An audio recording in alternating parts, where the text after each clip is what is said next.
Ethan's white moonlight divorced after being cheated on. Without hesitation, he broke up with me and posted it on his social media.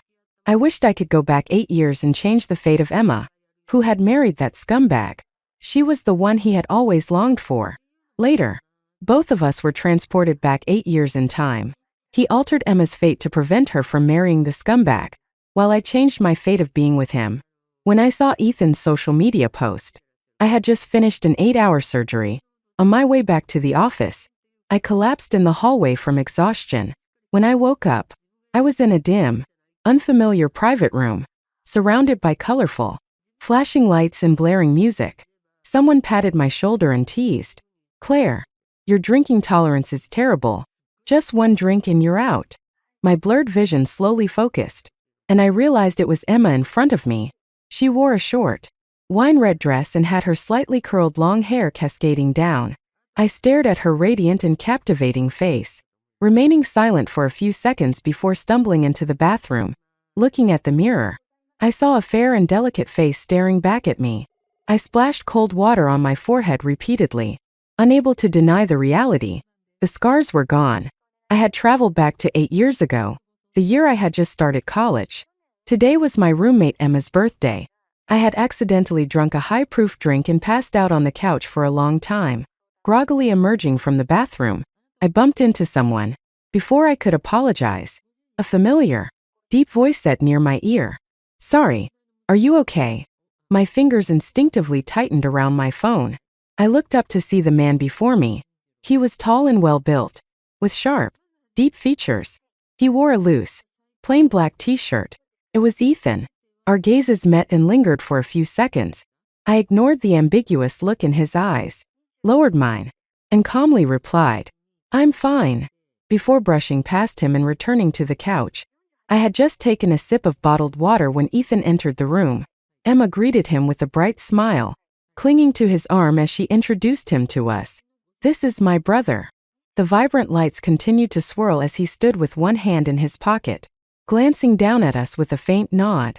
If not for the brief encounter in the hallway earlier, this would have been our first meeting in this lifetime. Ethan was Emma's biological brother. He was also the man I had loved and been with for 6 years. It wasn't until Emma's wedding day that I realized the one he loved wasn't me. He had gotten recklessly drunk that night, and while holding me in his arms, he murmured tenderly, "Emma, Emma." That moment, I felt completely hollow, frozen in place. It took me a while to process what was happening. The person he loved was Emma, but that was when I loved him the most. So I pretended nothing had happened, stayed with him, and kept believing his claim that she's just my sister. Years later, when Emma divorced after being cheated on, I overheard her crying in Ethan's arms, saying, "Ethan, I never loved him. I've always loved you. Do you still want me?" He explained that their mother had a heart condition and had threatened to end her life if they were together, forcing him to feign affection for someone else and pair me with him. I didn't know if that was true, but Ethan believed her. That same night, he approached me and, after a long silence, said hoarsely, "Claire, let's break up." I looked at his handsome face and didn't even manage to ask the obvious, why, before being called away for an emergency surgery. Suppressing my emotions with logic and composure, I spent 8 hours in the operating room. When I came out, the first thing I saw was Ethan's social media post. I wish I could go back 8 years to change Emma's fate of marrying that scumbag. Now that I've returned to that time, I finally noticed the details I had previously ignored, or perhaps deliberately overlooked. Like the birthday cake Ethan had personally made for Emma, the way he gently coaxed the wine bottle out of her hands, or how he unhesitatingly carried her on his back when the party ended and she drunkenly insisted on being carried. The other 2 roommates marveled at how good her brother was to her. And back then, I naively believed he was just her brother. That's why, later, when Emma found someone she liked and started pairing Ethan with me, Ethan's kindness and attentiveness had indeed moved me. But when the truth was revealed, I realized that his gentleness had never been directed at me. Whether it was a birthday or an anniversary, he always seemed disinterested. Yet, whenever Emma was around, his attention was entirely on her. From beginning to end, Ethan only loved Emma. Like now, as I was sitting in the back seat of Ethan's car, sharing the space with my roommate, who was passed out drunk. Ethan glanced sideways at Emma, asleep in the front passenger seat. A strand of her long hair fluttered in the evening breeze. In the dim light, I silently observed as Ethan reached out his right hand toward Emma and softly murmured, "Emma, this time, I won't let you marry him." My heart pounded violently at that moment. I closed my eyes, plunging into darkness. But the realization was clear. Ethan had also traveled back in time. He wouldn't let Emma marry anyone else, and I wouldn't stay with him again. Back at the dormitory, lying on a bed that felt both familiar and foreign, I stared at the ceiling fan spinning lazily, blowing waves of warm air. My head throbbed slightly as I drifted into a fitful sleep. In my dreams, I seemed trapped in an endless loop, reliving the 8 years from meeting Ethan to breaking up with him. Over and over again, I heard him say, "Claire, let's break up." What finally pulled me from the nightmare was the vibration of my phone. I opened my eyes, dazed for a few seconds, then grabbed my phone and glanced at my schedule. Suddenly, I remembered. I had a part-time job tutoring a high school student in English. Glancing at the time, I quickly got out of bed, freshened up, grabbed a random bag of bread, and headed out. Thankfully, my subject was English, and because my work required me to read cutting-edge medical research, I hadn't let my English skills slip. I skimmed through the teaching materials beforehand to refresh my memory. The student was a high school girl. After finishing the prepared lesson, I began checking her English composition assigned by her school teacher. The topic was a simple one: me in 10 years. Resting her chin on her hand, she asked me, "Miss Claire, do you think I could become a comic artist in 10 years?" I replied confidently, "Yes, you can. You won't even need 10 years. In 8 years, you'll have a massive fan base and be a very popular artist." She tilted her head and asked, "Then will Miss Claire become a doctor too?" "Yes," I said. Just then, her eyes lit up, and she pointed excitedly toward the window. "Look, Miss Claire, that must be Mr. Ryan. He'll definitely become a physics researcher." Through the rain-splattered glass, I looked up and met the gaze of a tall figure walking under a black umbrella. My heart clenched tightly, and a flood of memories surfaced. He wouldn't live to see 10 years later. 2 years from now, he would die in a car accident. His name was Ryan Monroe, a prize student of the infamous Demon Professor in our neighboring university's physics department. He was often the center of conversations among girls, frequently appearing on confession walls across universities. Known for his unparalleled looks and talent, the only perceived flaw was his humble beginnings. My interactions with him were minimal. I had seen him a few times in our school library. The most vivid memory, however, was during my junior year when I went to the hospital to visit Ethan, who was sick. On my way back to campus, crossing a zebra line with other pedestrians, a speeding car ran a red light, charging toward us. Amid the chaos and screams, a black Mercedes appeared out of nowhere, intercepting the car. The tires screeched violently as both vehicles collided with the distant guardrail. Instinctively, I ran toward the scene. Halfway there, a sudden explosion erupted. Flames engulfed my view, and for a moment, everything was silent. The cicadas on the nearby trees paused, only to resume their deafening cries moments later. No one survived inside the cars. A shard of glass grazed my forehead, leaving a scar. The incident made national headlines. The results revealed that one of the bodies belonged to the car's driver, a man who had lost everything to gambling and wanted revenge on society. The other was Ryan. He had borrowed his professor's car to retrieve some documents from another university and happened to be on that road on his way back. The internet was flooded with his information. Pictures of him, along with stories of his talents and accomplishments, spread rapidly. Many mourned his death, praising his beauty and brilliance. Some even said he died heroically, saving others. After all, he was alone in this world. His parents had both passed away during his senior year of high school. Later, I visited his grave with flowers and encountered his professor there. A chubby, elderly man stood in silence before the tombstone. Only when a drizzle began did he sigh deeply and say, "That boy had such a promising future." For a long time afterward, I suffered from insomnia. My heart felt like it was submerged in water, heavy and achingly sore. I thought it was guilt and regret for him. A gentle tug on my wrist pulled me from my thoughts. I snapped back to reality, noticing that Ryan's figure had already disappeared from outside the window. My student's voice pulled me back completely, saying, "Miss Claire, I'm heading to Mr. Ryan's physics class now. Don't forget what I just said. Okay, don't be late tomorrow night." Honestly, I hadn't paid attention to what the student said earlier, but the distant memories from my previous life reminded me. Tomorrow was Ryan's birthday. Back then, his parents had been too busy to spend time with him, so he had asked me to keep him company. The rain outside had stopped at some point, and a warm ray of sunlight peeked through the clouds. I suddenly recalled the details I'd learned about Ryan online after his death. Tomorrow was indeed his birthday, but the truth was, Ryan never celebrated his birthday. He was born on a day marked by tragedy. His firefighter father had died in a fire during a rescue mission on the same day. He didn't even get to see his son once. I thought, perhaps Ryan wouldn't want to hear happy birthday, but it was the day he came into this world, and he shouldn't have to face it alone. The next day, I arrived at my student's house ahead of the agreed time, carrying a cake and a gift. Ryan was teaching a lesson.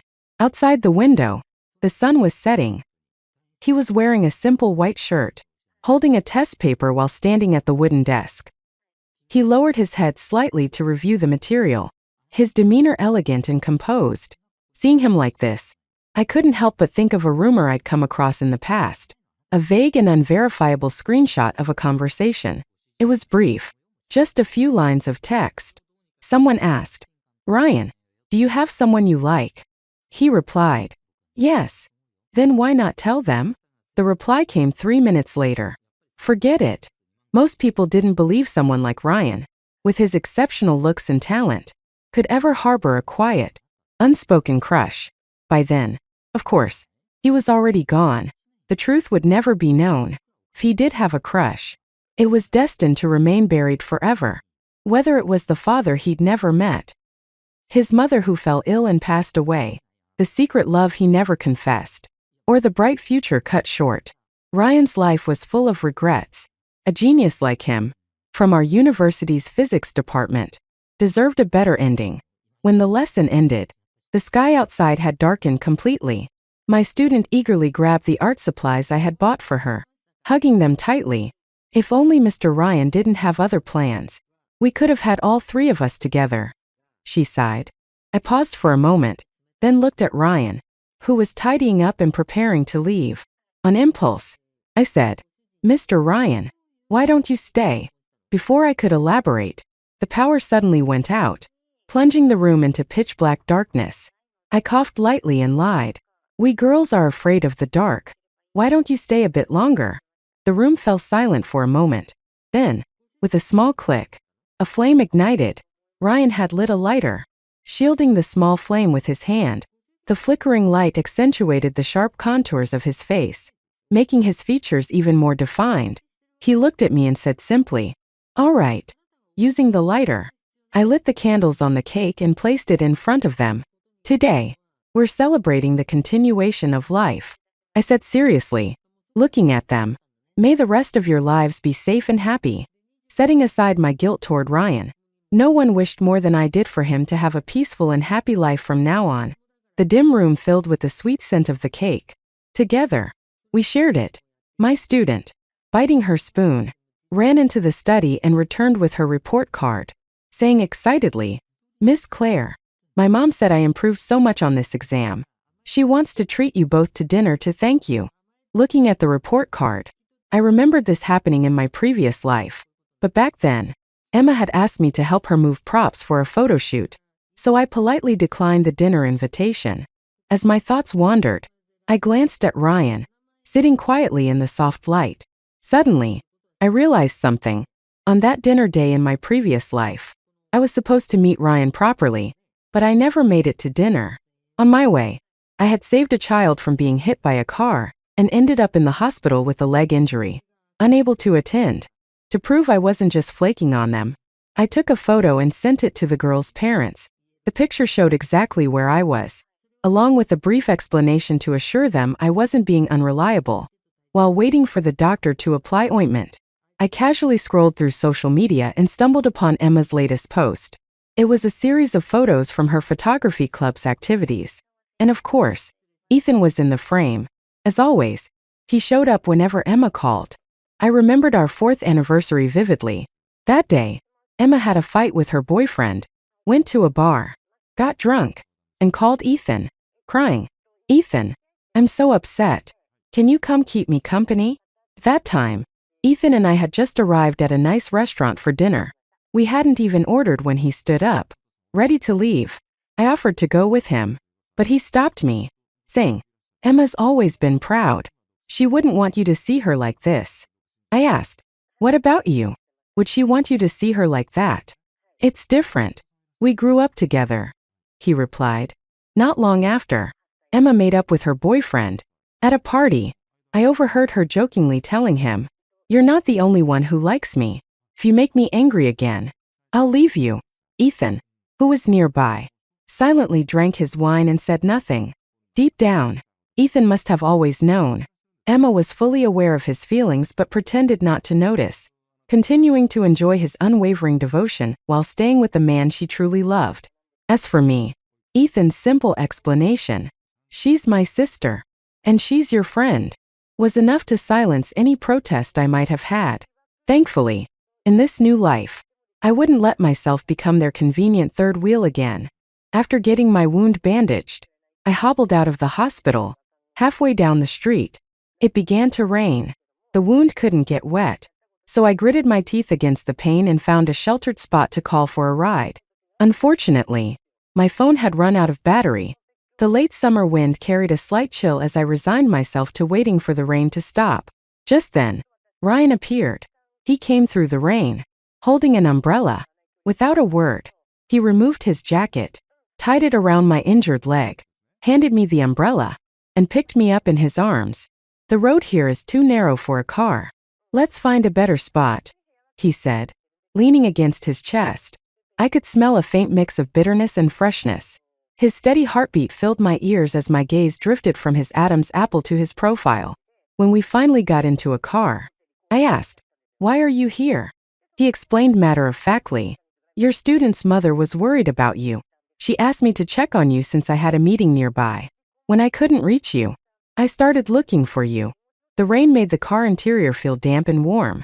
I cracked the window slightly, wondering just how many places he had searched. Fatigue crept in, and I fell asleep. When I woke up, the rain had stopped, and we were at the campus gate. Ryan carefully helped me out of the car and carried me to the dormitory. Before leaving, I thanked him. He looked down at me with a faint smile and said, "No need to thank me, Miss Claire." Back in my dorm, I noticed that Ryan's jacket was still tied around my injured leg. Few days later, when I went to return it, fall had already arrived.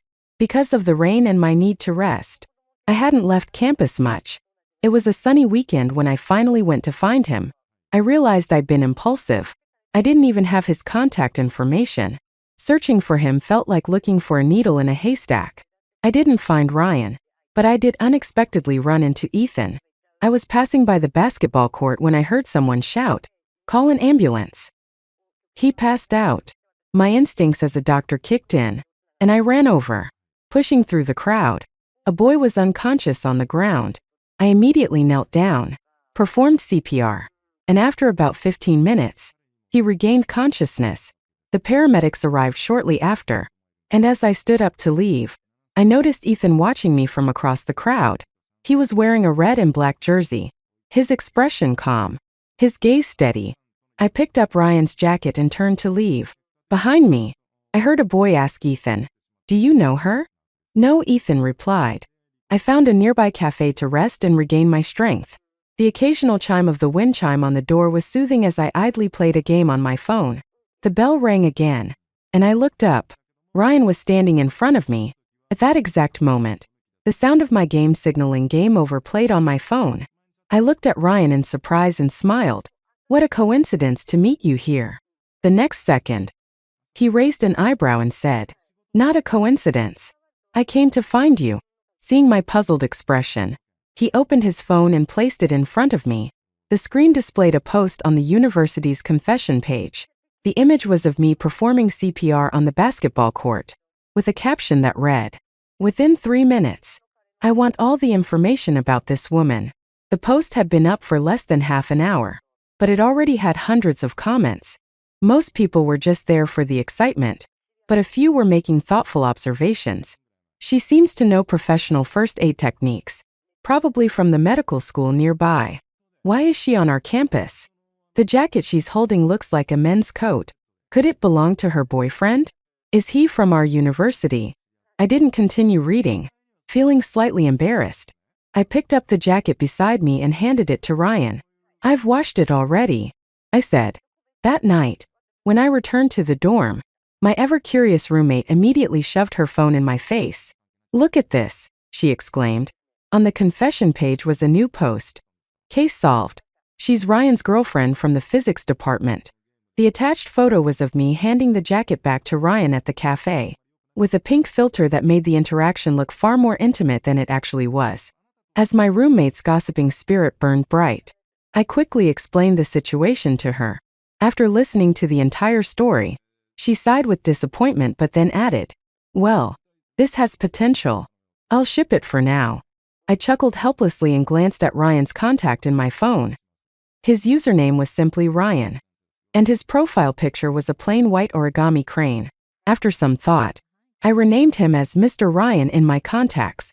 His social media was clean and sparse, with only one post. The wind is picking up. The timestamp matched the day we first met. For some reason, I was reminded of another timeline. On the 6th anniversary of Ryan's death, I visited his grave with a bouquet of flowers. The rain had just stopped, and the setting sun painted the sky in hues of gold and orange. My shadow fell on his tombstone as I silently gazed at his photo, the same composed and gentle face. Suddenly, a breeze swept by, lifting the strands of hair that had fallen over my face.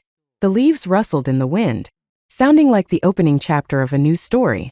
Then, time reversed, and I was brought back to this moment, where we met again. I felt fortunate to have returned before meeting Ethan. Instead of wasting this second chance on revenge, I decided to let us become strangers. Strangers, just like that day on the basketball court when he said he didn't know me. Freshman year was chaotic and hurried, and it ended abruptly, if my memory served me right. Among the incoming freshmen at Ryan's university, there would soon be someone Emma would fall for. He was Ethan's direct junior. In the previous timeline, they met at a party organized by Ethan, and Emma quickly developed feelings for him. From there, she started pairing me with Ethan. Through her deliberate matchmaking and manufactured coincidences, Ethan eventually asked me to be with him. Now that Ethan had also returned to the past, he would likely prevent Emma from meeting that boy, ensuring he could be with her. That seemed like the inevitable conclusion, but fate often has a way of surprising us. During the last professional exam before the break, I was seated diagonally behind Ryan. I had just finished my paper and was about to hand it in when I noticed him suddenly wake from a nap. He stood up abruptly, grabbed his exam paper, glanced at it, and then looked around the room. Grabbing the arm of the confused student next to him, he asked, "What year is it now? Tell me, what year is this?" I silently watched his back as I walked up to submit my paper and left the room. Outside the exam hall, Ethan was waiting. As I passed him, he called out to me. I stopped and looked at him questioningly. He asked, "Are you with him now?" I didn't know what he meant by that question, so I simply replied, "What does it have to do with you?" After that, because of the break, I didn't see Ethan or Ryan for quite some time. I thought that starting over, Ethan and Emma would finally find their way to happiness together. But I was wrong. Even in this new timeline, Emma didn't choose Ethan. She still fell for Ethan's junior, just as she had in the previous timeline. Her words to Ethan after her divorce, asterisk, "You were the one I loved all along," asterisk, were nothing more than a lie. What surprised me was, this time, Emma didn't try to pair me with Ethan. Instead, she focused on pairing Ethan with the woman who, in the future, would be the reason her husband cheated on her. I had no idea what happened during the break, but when we met again, Emma and that woman had already become friends. The night air was chilly as I hugged my books and walked back to the dorm. From a distance, I saw Ethan and Emma talking downstairs.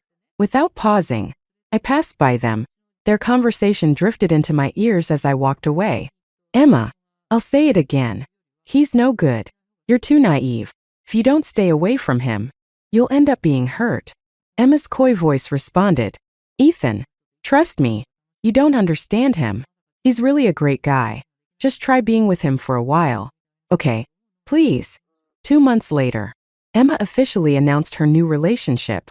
That day, I attended a party, only to encounter a drunken Ethan in the hallway outside the private room.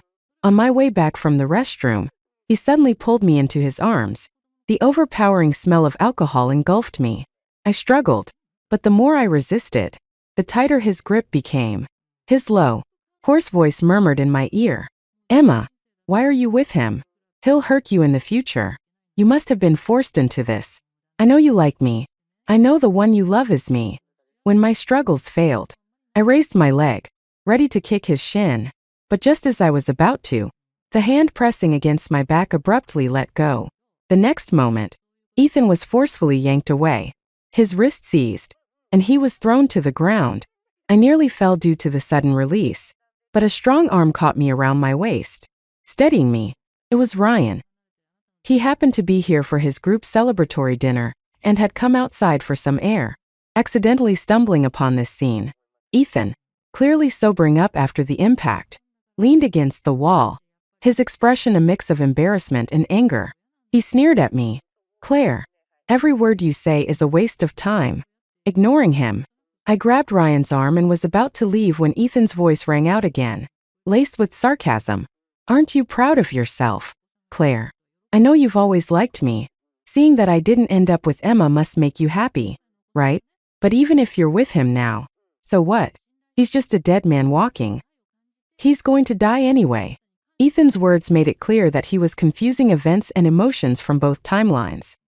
His instability driving him to lash out recklessly. I didn't care what he said about me, but he had no right to talk about Ryan like that. I stopped in my tracks and turned back to face Ethan, who was still looking at us with disdain. Word by word, I told him, shut up, Ethan. He's not going to die.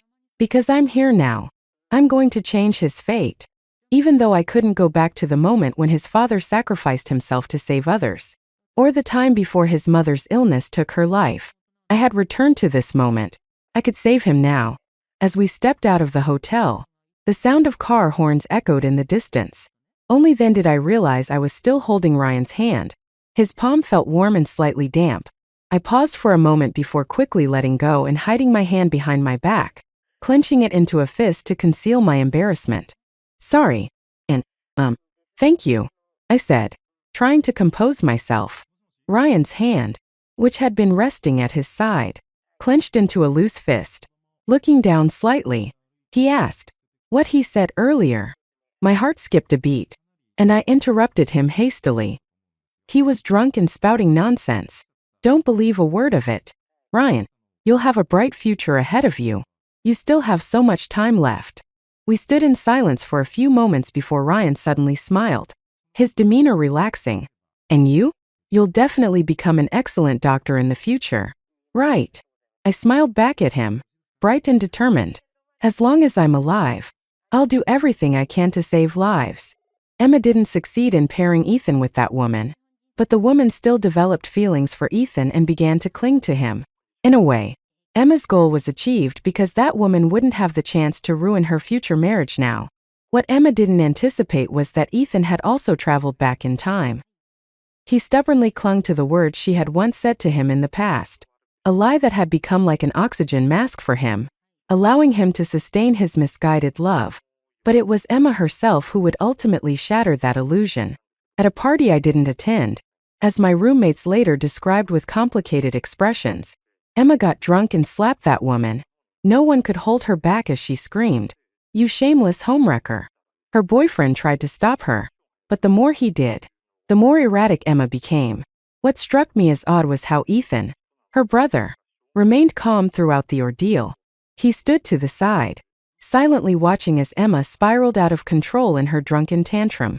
I was momentarily surprised, opening my mouth as if to say something, but in the end, I stayed silent. Ethan's calm wasn't indifference. It was resignation. He had realized the truth. He knew Emma had also traveled back in time. Not only had she chosen not to be with him, but she had even used him as a pawn to block someone else. To Emma, Ethan was nothing more than a tool. Ethan, in his own eyes, had become a joke. After that, I didn't see him seeking out Emma as frequently, but Emma didn't seem to care. I encountered Ethan a few times while visiting Ryan at his university. The most vivid memory was when Ryan and I went to a newly opened restaurant just outside campus. On our way, we passed by an outdoor barbecue stand where a fight had broken out. Ethan was in the middle of it. The scene quickly descended into chaos, with shouts, screams, and the sound of shattering glass filling the air. A broken beer bottle flew toward me, sharp fragments glinting in the dim light. Ryan reacted swiftly, pulling me into his arms. The glass grazed his cheek, leaving a thin, bloodied line. Startled, I gasped, "Ryan!" He quickly led me into a dumpling shop across the street and reassured me, "It's okay. Don't be scared." By the time the police arrived, the commotion had inexplicably died down. Using bottled water, I gently cleaned Ryan's wound, then dug a green cartoon bandage out of my pocket. Carefully, I prepared to apply it. The door burst open, and Ethan walked in with a few others from the fight. They all bore varying degrees of injury. Ethan's lip was still smeared with dried blood, faint evidence that it had been hastily wiped away. While his friends loudly cursed the other party from the fight, I continued calmly applying the bandage to Ryan. Suddenly, Ethan kicked the table with a resounding thud, silencing the group.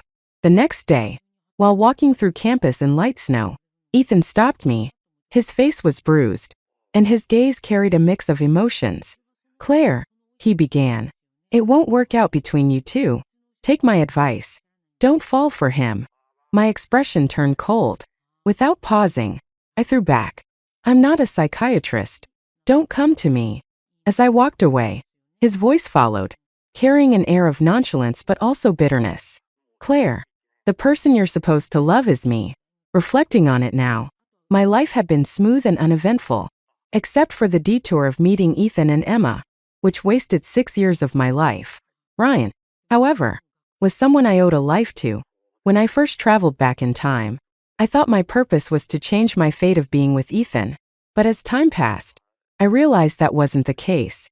One afternoon near the end of sophomore year, I woke abruptly from a nightmare. In it, I returned to that fateful intersection, crossing the road with the crowd. A speeding car hurtled toward us, and I watched helplessly as the black Mercedes intercepted it, followed by the deafening explosion. The old ceiling fan above me whirred, blowing strands of my hair into disarray as I stared blankly at the ceiling. I had always known this was an unsolvable problem. Beyond the driver's motivation for revenge against society, I had no other information about him. I could save Ryan. I could avoid going to that intersection. But what about the elderly man, the child, the pregnant woman, and the students who would be there instead? Once, in my desperation, I went to the police with a 1 in 10,000 chance they could help.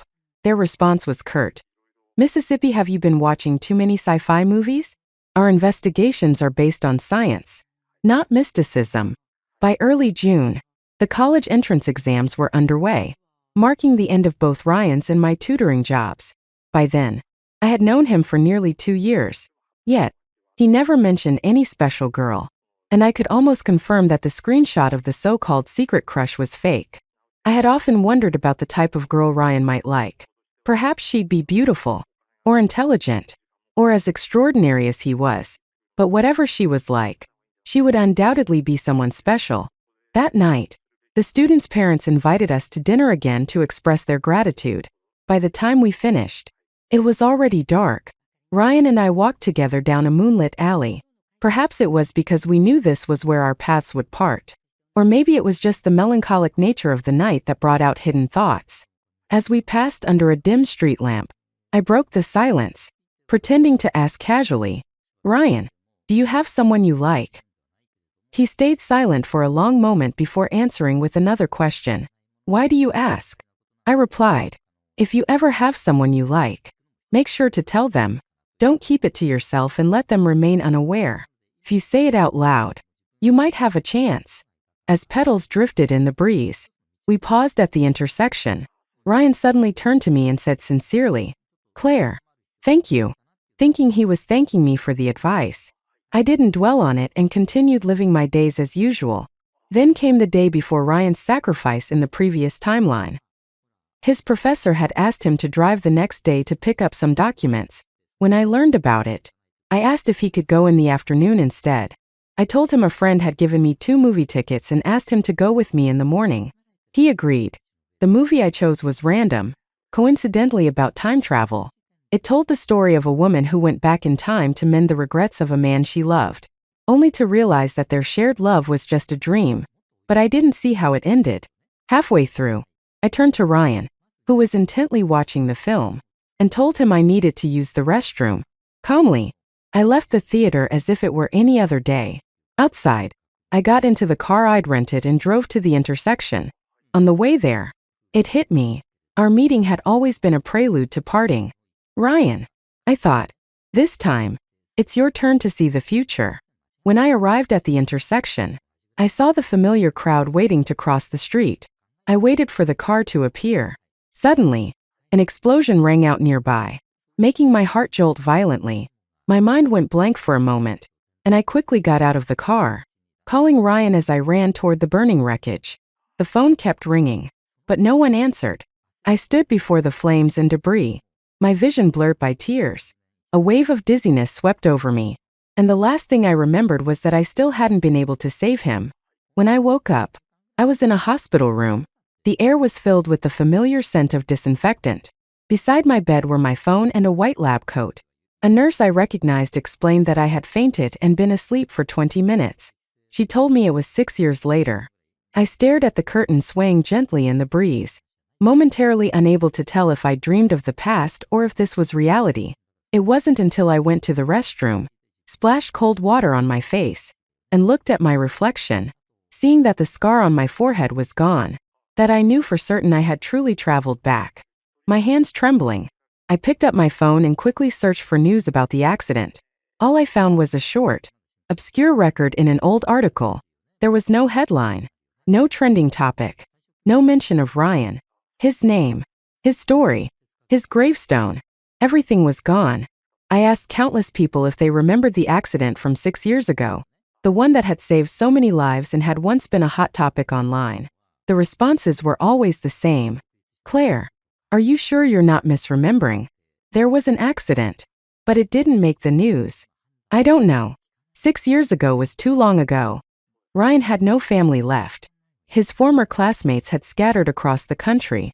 I went to his university to find his professor, only to learn he had moved abroad. There was no trace of Ryan, no evidence he had ever existed. The only thing that confirmed our connection was the last message in his chat history with me, sent the day before the accident. It was his reply agreeing to see the movie. For 6 years after his death, there was only emptiness. I typed into the chat box but never hit send. I was afraid it would become a message that would never receive a reply. As long as I didn't send it, I could believe he was still alive.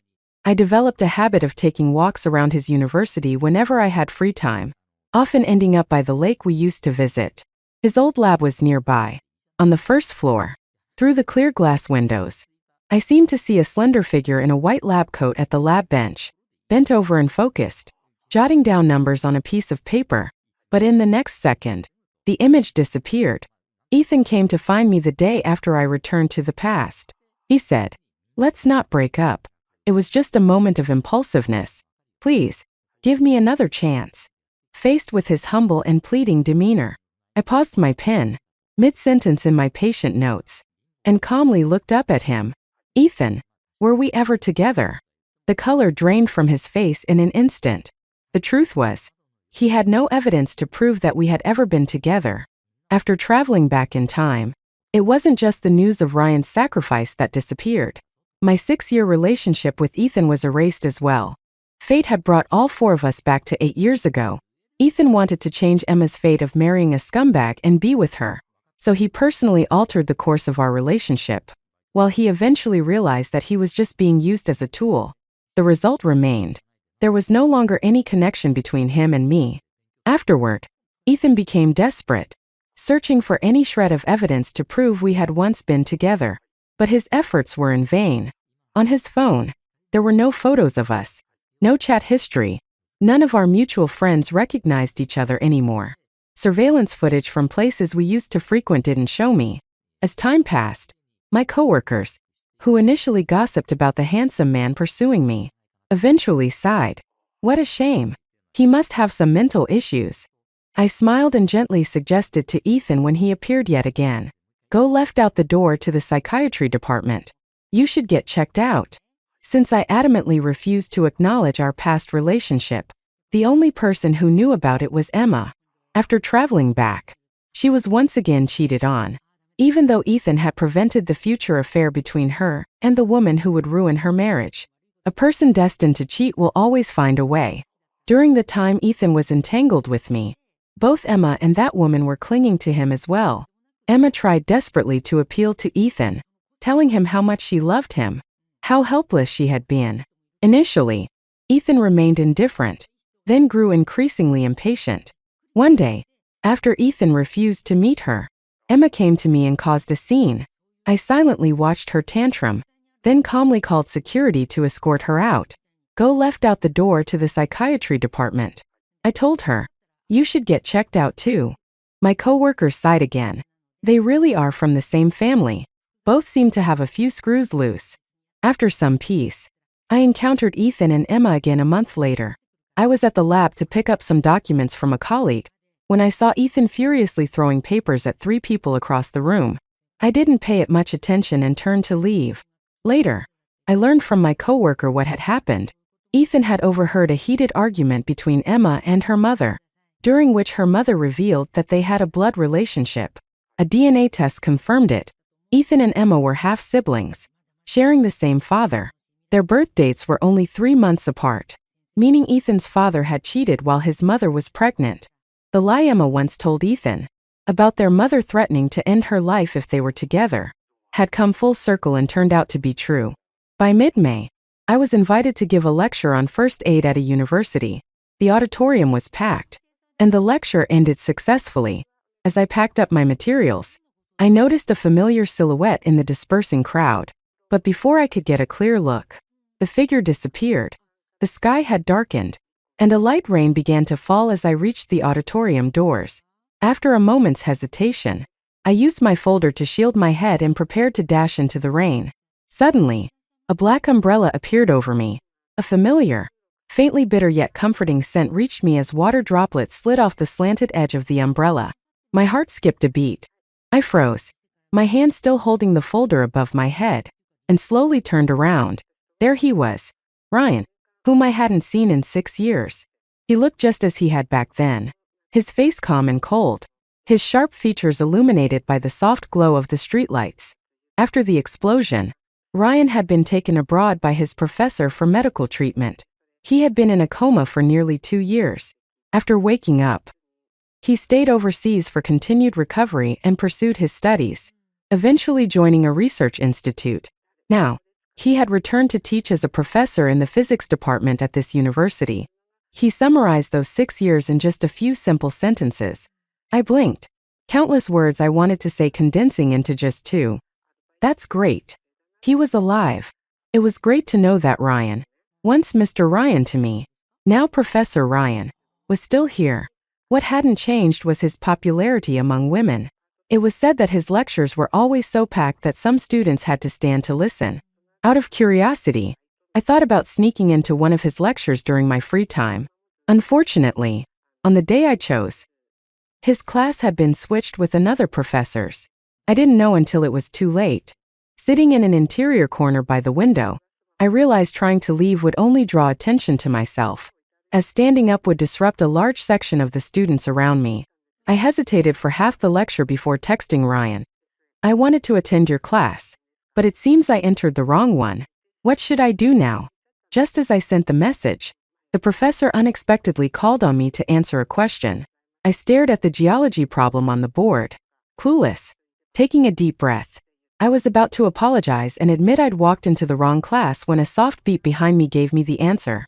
Without thinking, I repeated it and got it right. As I sat back down, my phone vibrated. Ryan hadn't responded yet. Thinking about the help from the student behind me, I turned to thank them, only to meet a familiar face. Ryan was sitting casually, dressed in a black hoodie with the hood slightly pulled over his head. His bangs hung low, covering part of his eyebrows. For a brief moment, I felt as though I was seeing the Ryan from 8 years ago. Quickly, I turned back around, pretending I hadn't noticed. A moment later, my phone buzzed with a new message. I noticed you walked into this classroom. I was curious what kind of class could interest a doctor so much that she'd attend it herself. Above his text was the one I had sent him earlier. Before I could respond, another message came in. So it turns out this is actually my lecture. I couldn't help but smile. Over the 6 years we've been apart, Ryan's personality seemed to have changed slightly. He still carried that cool and distant demeanor, but now he seemed a bit less restrained. From then on, my relationship with Ryan returned to what it had been 6 years ago, though with an inexplicable new dynamic. First, I couldn't put my finger on what was different. That was until one day, when I went to visit him at the university and overheard a conversation. One of his colleagues, seemingly frustrated by love, sighed and asked him, "Professor Ryan, how do I make her realize I like her?" Then, after a pause, they added, but you wouldn't understand the pain of unrequited love. You don't have that kind of trouble, do you?" Ryan didn't respond. The colleague pressed further. "Tell me, have you rejected so many people because you already like someone?" Holding my breath, I heard him reply softly with a single word, "Yes." I didn't interrupt. Silently, I turned and left. 6 years is long enough for many things to change. I had to admit, I liked Ryan. I couldn't pinpoint when the feeling shifted from wanting to make up for what he'd lost to romantic affection. But at that time, knowing there would be no outcome, I chose to suppress it. For a long time afterward, I used work and overtime as excuses to keep my interactions with him limited, maintaining a polite but distant relationship. That lasted until Ryan began showing up in my consultation room 3 days in a row. Finally, I couldn't hold back a small sigh of exasperation. "Ryan, you don't need to come every day." He was persistent, responding seriously. I registered and queued up. "I mean, you don't need to keep coming for something so minor." He was silent for a moment, then lowered his voice, as though holding something back. "Actually, I'm not coming for the medical issues." Before he could finish, a large, aggressive man suddenly stormed into the room. I immediately recognized him as the man who had recently caused his wife's death by domestic violence. After enduring years of abuse, she had overdosed on medication and, despite the hospital's best efforts, had died during treatment. He had always believed that doctors were responsible for his wife's death, and now, in his rage, he pointed a knife at me, shouting venomously, "It's your fault my wife died." In the ensuing chaos, the man was subdued, but not before Ryan stepped in to protect me and got slashed across his shoulder.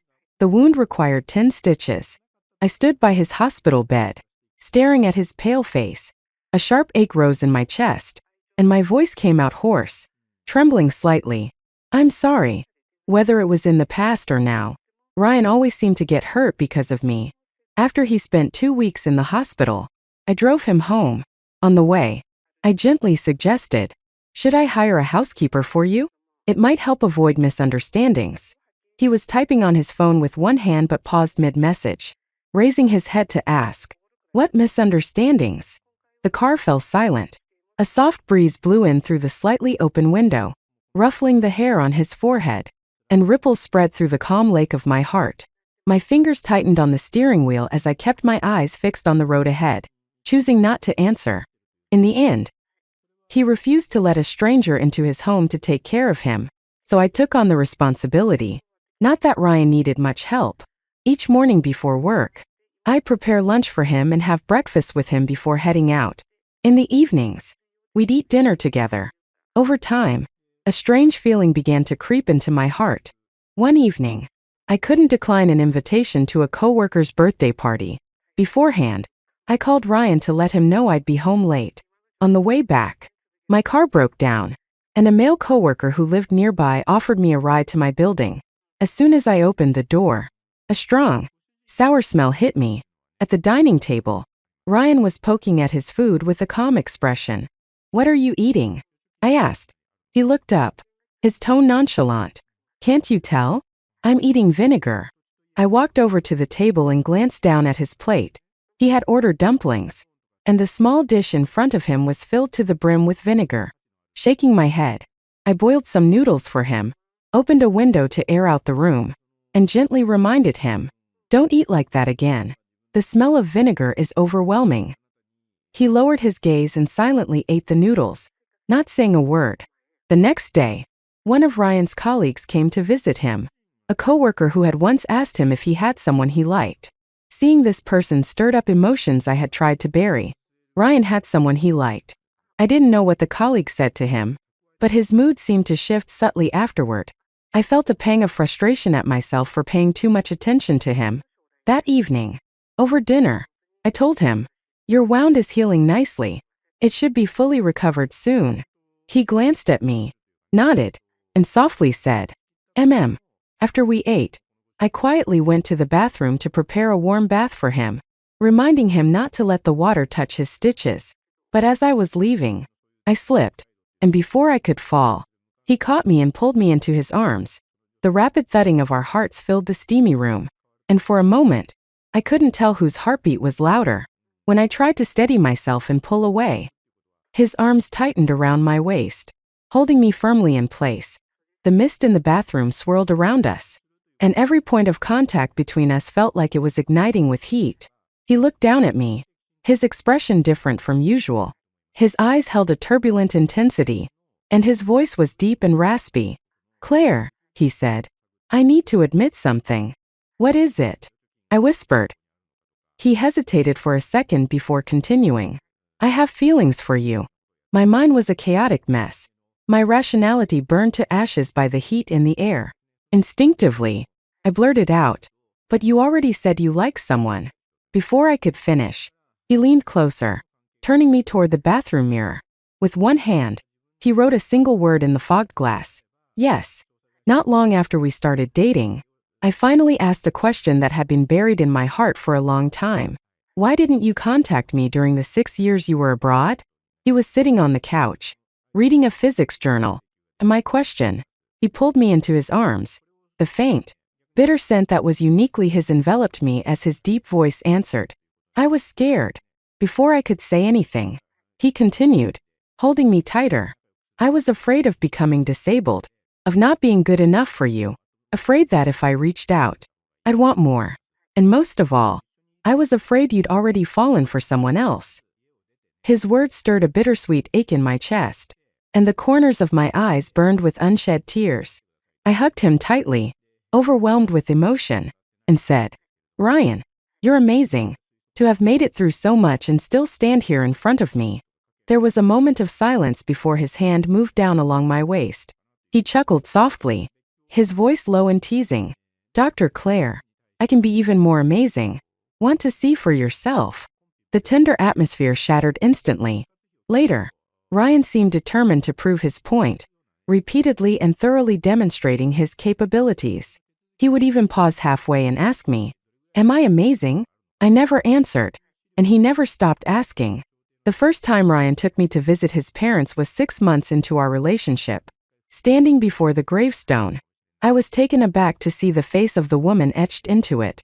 She was beautiful and graceful, though the illness that had ravaged her had left her unrecognizable in the end. She passed away while I was by her side. Ryan said quietly. I realized then that my mother had been her attending physician. During my senior year of high school, whenever I visited my mom at the hospital, I often saw a kind woman in one of the rooms. If my mom wasn't in her office, I would wait in that woman's room, and over time, I grew close to her. I would cut fruit for her, fold paper cranes, and chat with her. But just before my final exams, she passed away. It was my first experience confronting a major illness and death. I think that's when I started to understand why my parents, as doctors, could never find time to spend with me. That's also why I ended up choosing a field I once hated, medicine. Back then, I naively thought cancer was the only disease that couldn't be cured. But after studying medicine, I learned that very few illnesses can be completely defeated. I never expected that she was Ryan's mother. On the way back, I leaned against the car window, watching the blur of passing greenery, and said softly, "Ryan, I met your mother a long time ago." His response was calm. "I know." My heart stirred slightly. Had he seen me back then? I saw Ethan again 6 months later. One evening as I was about to leave work, Ryan had sent me a message saying he'd arrive in 10 minutes. After changing clothes, I got into the elevator and ran into Ethan. He looked pale and gaunt, his frame visibly thinner. We were alone in the elevator, and the silence was heavy. When the doors opened on the ground floor, I walked out without hesitation, but just as I stepped forward, Ethan grabbed my arm. "Claire," he said quietly, his gaze downcast. "Can we talk?"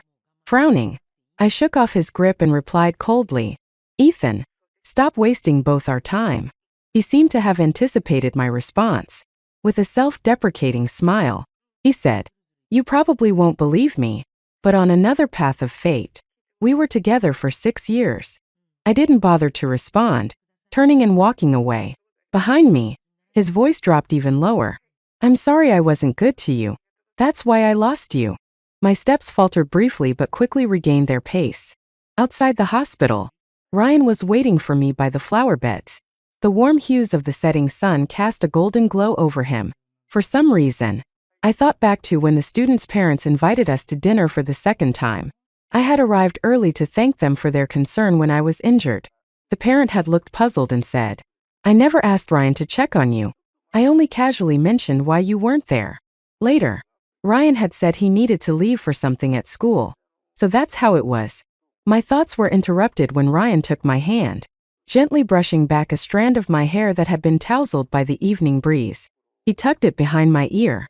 I looped my arm around his and leaned slightly against him, a sense of warmth spreading through my chest. Smiling, I said, "Ryan, the wind's picking up." Ryan's perspective. Epilogue. The online rumors weren't wrong. I am alone in this world. If my death meant saving countless families, then so be it. But truthfully, I'm not as noble as people think. Self-preservation is human nature. However, if someone I cared about was involved, I wouldn't hesitate. I would willingly trade my life for her survival. After the explosion, when I regained consciousness, I found myself trapped in a cemetery. In the beginning, every year on the anniversary of my death, the people I saved and a few netizens would come to visit. What I heard most often were words of gratitude and praise, saying my death had been meaningful. Later, only Claire came. She rarely spoke.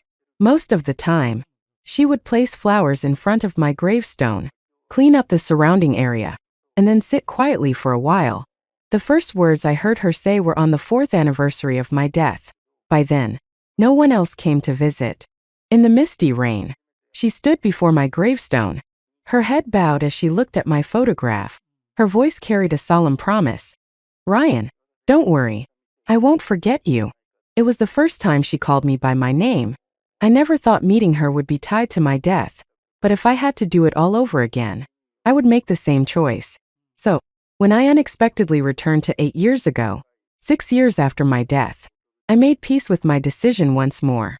I knew she had also traveled back in time. I understood that her closeness to me was born out of guilt and a desire to make amends. But that was enough. It was better than never having known her at all, wasn't it? The years I spent alone had been unbearably long, while the 2 years I knew her made time feel fleeting for the first time. If I couldn't be her lover, then being someone she would never forget for the rest of her life wasn't such a bad alternative. I don't actually remember what the perpetrator looked like, nor do I recall his license plate number, but I do remember that before reaching the intersection, he had thrown several beer cans out of his car window, drinking as he drove. That would be the only clue I had to stop him before Claire arrived. When I saw him toss another beer can out of his car window, I honked my horn as I caught up to him. Unexpectedly, seemed to provoke him, and he suddenly swerved toward a nearby plaza. As I accelerated and blocked his path, a fleeting thought crossed my mind. Of that movie I never finished. I would probably never know how it ended. That spring, I took time off from school to visit my mother in the hospital. The room was quiet, and she was still asleep. I moved to the other side of the room to sit and read when I noticed a plate of neatly sliced fruit on the bedside table. Next to it was a pure white paper crane. Before I could think much of it, my mother woke up. Her gentle smile brightened the room as she said, "Claire folded this for me." The day I returned, I stood dumbfounded at the factory entrance, watching the workers leaving after their shifts. The street was bustling, filled with the noise of people talking, the constant ringing of bicycle bells merging into the background like a passing breeze. The crowd surged forward in waves. The factory's broadcasting system announced the time. It is now exactly 12 noon. I pinched myself hard. The sharp pain confirmed it. This was real. Just then, my middle school best friend, Lucy Parker, walked up to me. "Mia, let's go. The cafeteria must be packed by now." I grabbed her arm abruptly. "Lucy, did I and Ethan Grant run into each other?" Lucy, still young and clueless, looked at me, completely confused. "Aren't you two supposed to go to the registry tomorrow? I even switched shifts with you for it." So fate had sent me back to the day before I was supposed to register my marriage with my fiancé, Ethan Grant. How could I forget this day? I quickly told Lucy, "Wait a minute. My aunt from the countryside sent me some dried goods. I want to give you some." Lucy, who knew me better than anyone, immediately scoffed. "Your aunt from the countryside? The same one who treated you horribly all those years? Now she's suddenly being generous? She just wants to get close to you because you're about to marry well." A sharp female voice chimed in from behind. "Wow, Mia. We all work together. Isn't it a little unfair to be so generous to just one person?" We turned around and saw Bianca Carter, standing with a few other female factory workers. Lucy snorted, ready to stand up for me, but I held her back. "Fine, then let's all go together. I still have some almond pastries at my new place. I'll share with everyone." In my past life, Bianca Carter had been my fiercest competitor, battling me for 3 straight years for the top spot in the factory's production rankings. She was bold and aggressive, and we had never gotten along. Even now, her words were laced with sarcasm. I heard Ethan Grant managed to collect all 4 of the big-ticket items. In this era, getting married required both connections and ration tickets. Some had the tickets but no means to use them, while others had the means but lacked the tickets. Bianca smirked. "This time we're lucky to be your friends, Mia. We finally get to see something special." "You'll see, all right," I muttered under my breath. 12:15 p.m., it was lunchtime. The entire dormitory building buzzed with chatter, and the air was filled with the aroma of home-cooked meals. As I reached my door, I heard noises from inside. The key in my hand trembled. Lucy heard it too. Her face was filled with shock. Bianca, tall and fearless, assumed there was a thief. She stepped onto the windowsill's flower pot, peered inside, and immediately turned red with rage. "Shameless," she cursed. A chair inside the room scraped against the floor. I pushed the door open forcefully. Ethan Grant moved quickly, yanking up his trousers.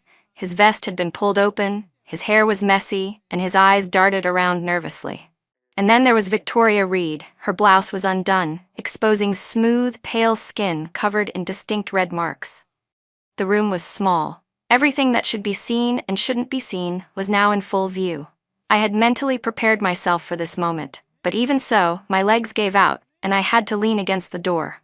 For a long moment, I couldn't say a word. "Bookmark, go back." Ethan saw me and immediately rushed toward me. "Mia, it's not what you think." Victoria let out a series of panicked screams. Halfway across the room, Ethan hesitated, then turned back, hastily pulling the mosquito net over Victoria's head.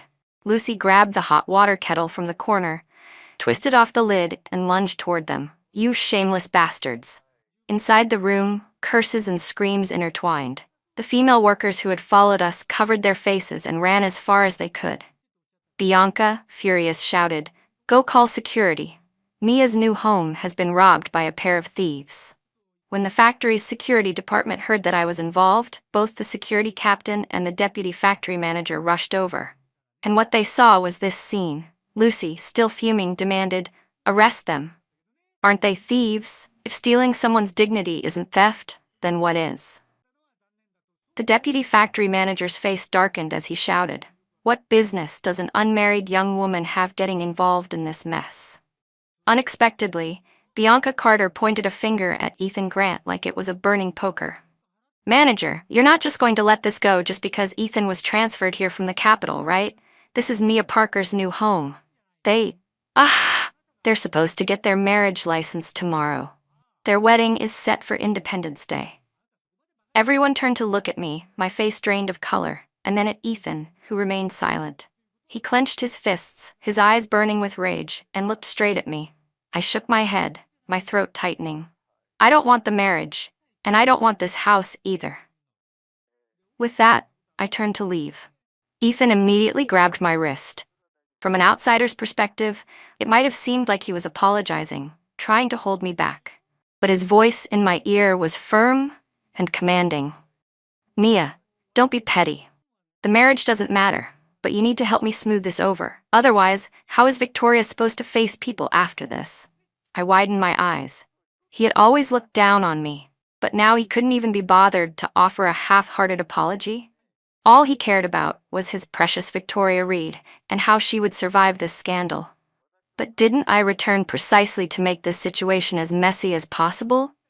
I took a deep breath, putting on an expression of naivety and wounded innocence.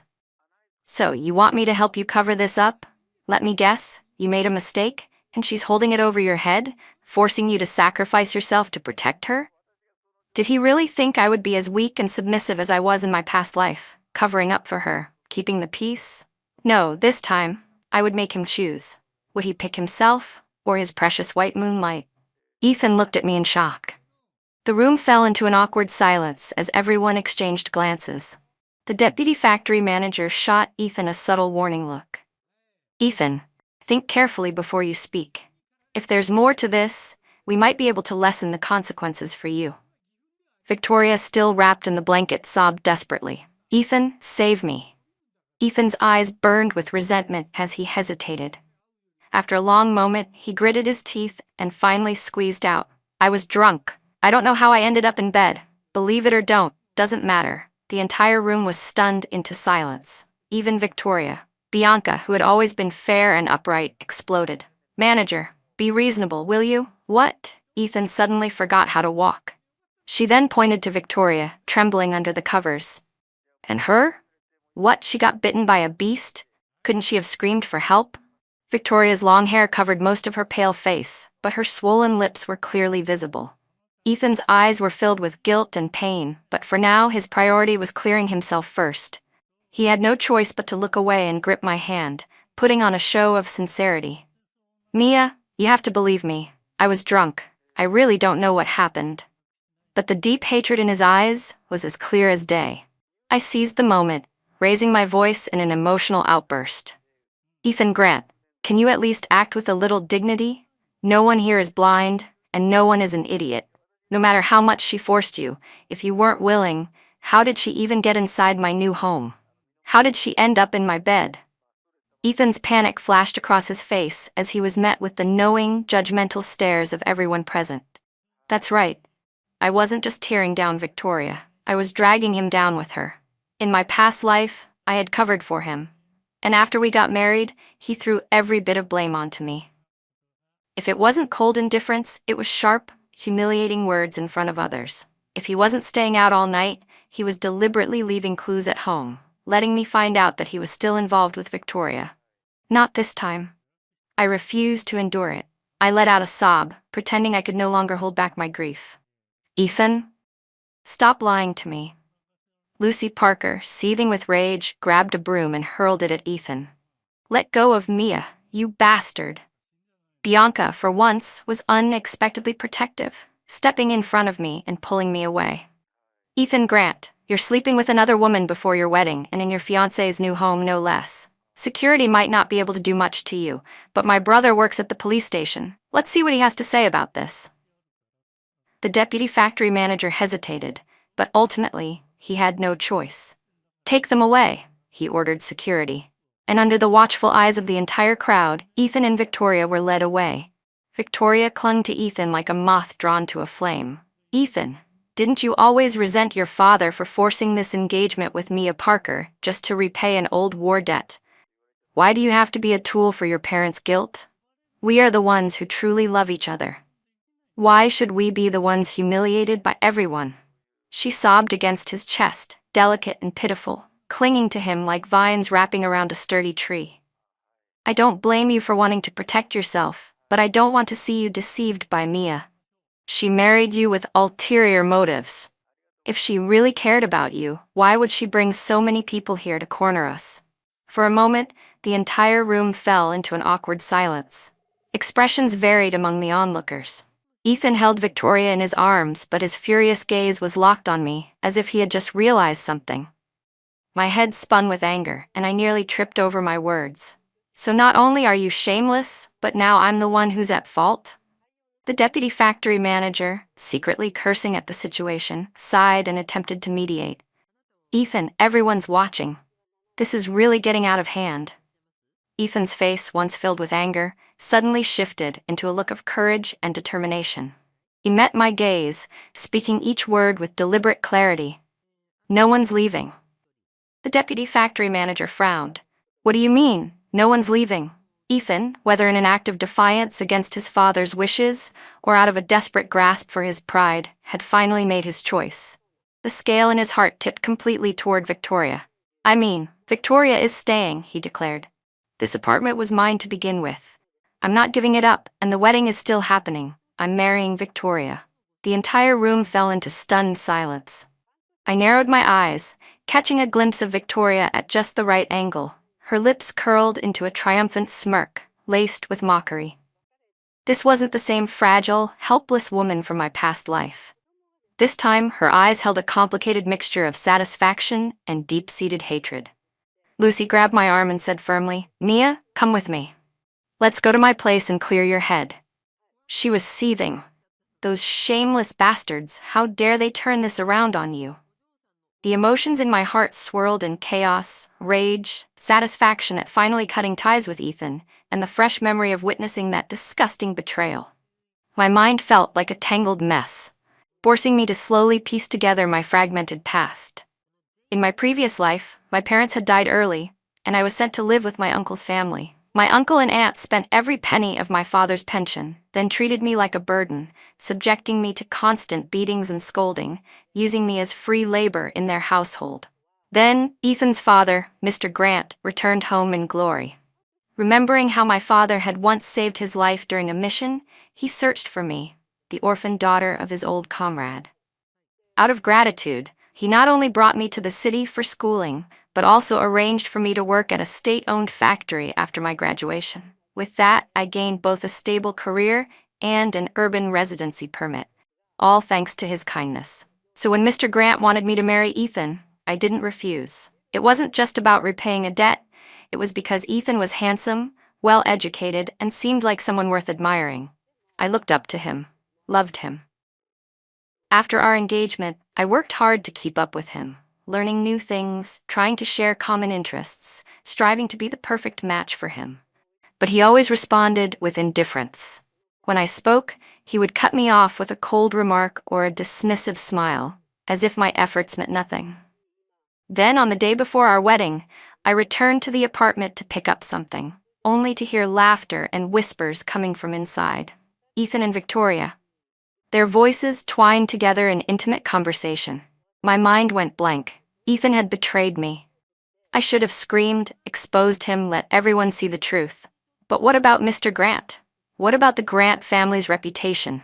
Even if I didn't care about them, what would happen to me? If Ethan was caught in a scandal with another woman, he would be disgraced, arrested, thrown into ruin. And if that happened, I would lose the Grant family's protection. Without them, where could I go? Back to my uncle and aunt, where they would squeeze every last bit of life out of me. So I told myself to endure it. Just endure it, and it would pass. After we married, Ethan said he needed a wife to support his family, so he made me quit my job and move to the capital with him.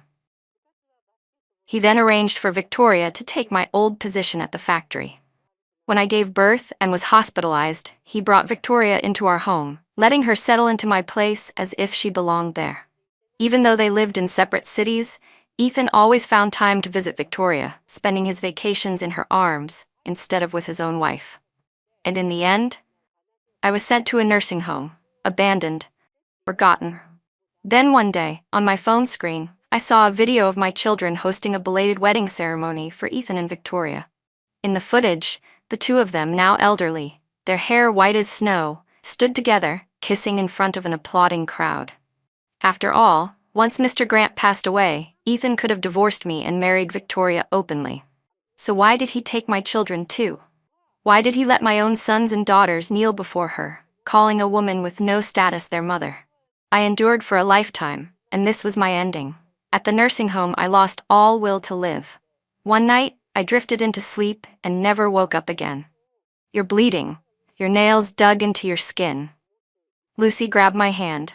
I looked up at her and asked, "The wedding is still happening, but the bride has changed. What will Mr. Grant think of me now?" Lucy had no answer. She knew my ties with the Grant family, but Mr. Grant's reaction could go one of two ways. Either he would side with Ethan and be disappointed in me, or he would oppose the wedding entirely and take Ethan back to the capital. Either way, he had no reason to continue supporting me. I knew that I had chosen a path far more uncertain and difficult than my past life. But I had already repaid Mr. Grant's kindness with everything I had in my previous life. This time, I would live for myself.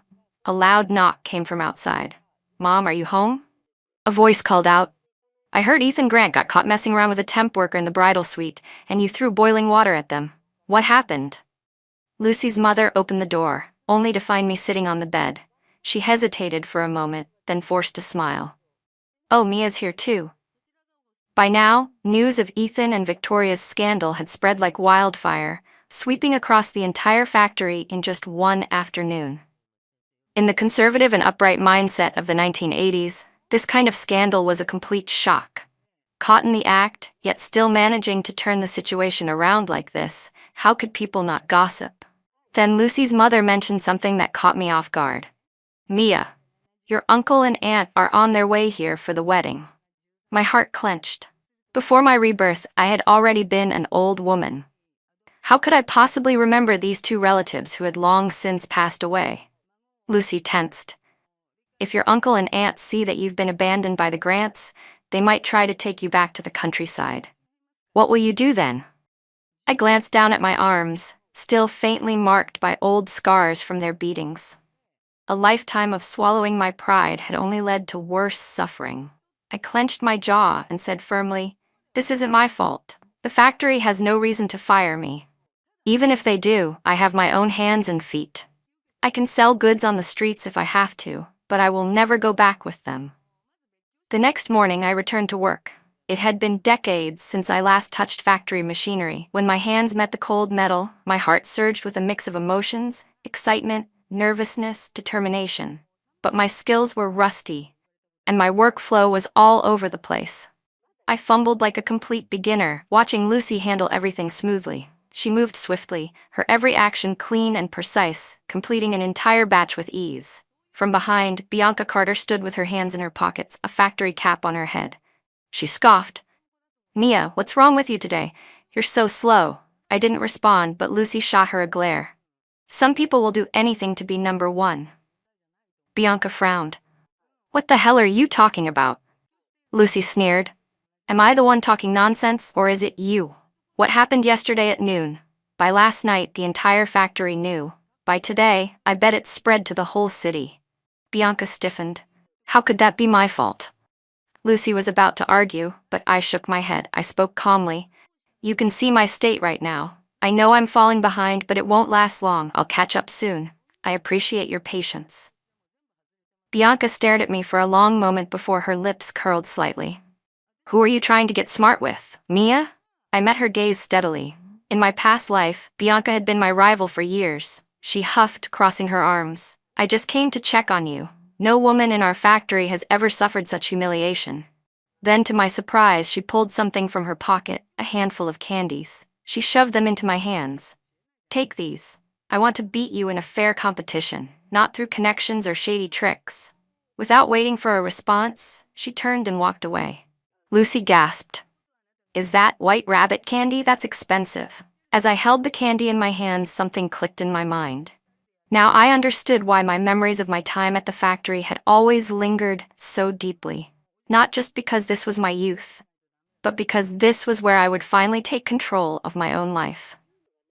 Because at this moment, my worth was still recognized by those around me. The respect and trust I earned came from my own two hands.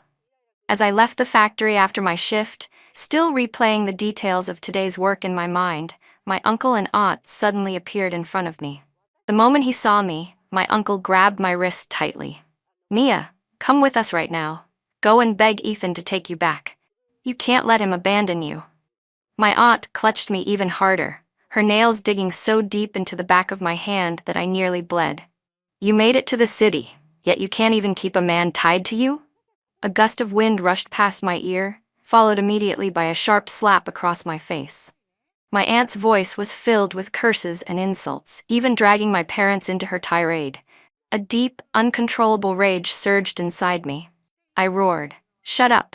You have no right to speak about my parents." If even one of my parents had been alive, would they have dared to treat me this way? My aunt had been hitting and scolding me just moments ago, and my uncle had remained silent, watching indifferently. Only now did he react, furrowing his brows. "Mia, you can't be ungrateful.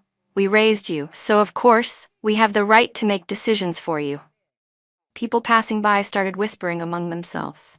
I thought it was parents disciplining their child, but turns out they're just relatives? Even parents shouldn't be hitting their children in public like that. Who do they think they are? Should we call security? What if they're human traffickers?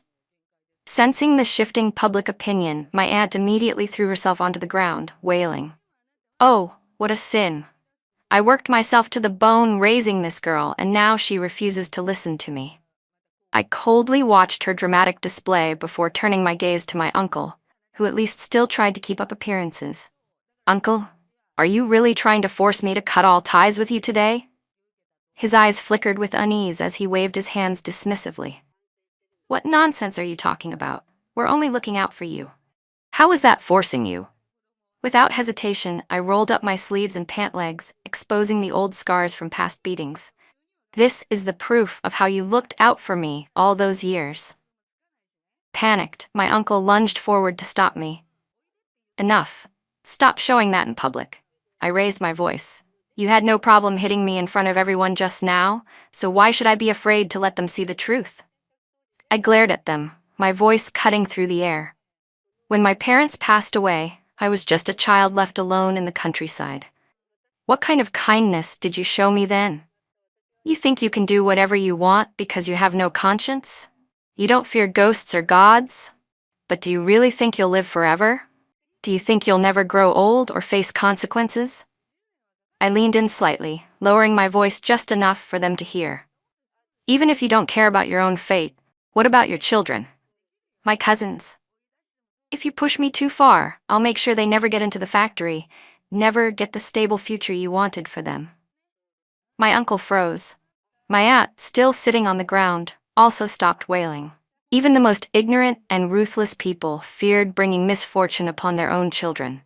They had always assumed that as long as the Grant family vouched for me, my cousins would naturally follow in my footsteps, finish school and secure jobs in a state-owned factory. They wanted to suck me dry while treating me like a disposable servant. But why should I let them? Security arrived quickly. "Who are you people? How dare you hit someone in the factory district?" For the first time in his life, my uncle lowered himself in front of me. "Mia, you were supposed to marry into the Grant family in the capital. Our entire family was counting on you."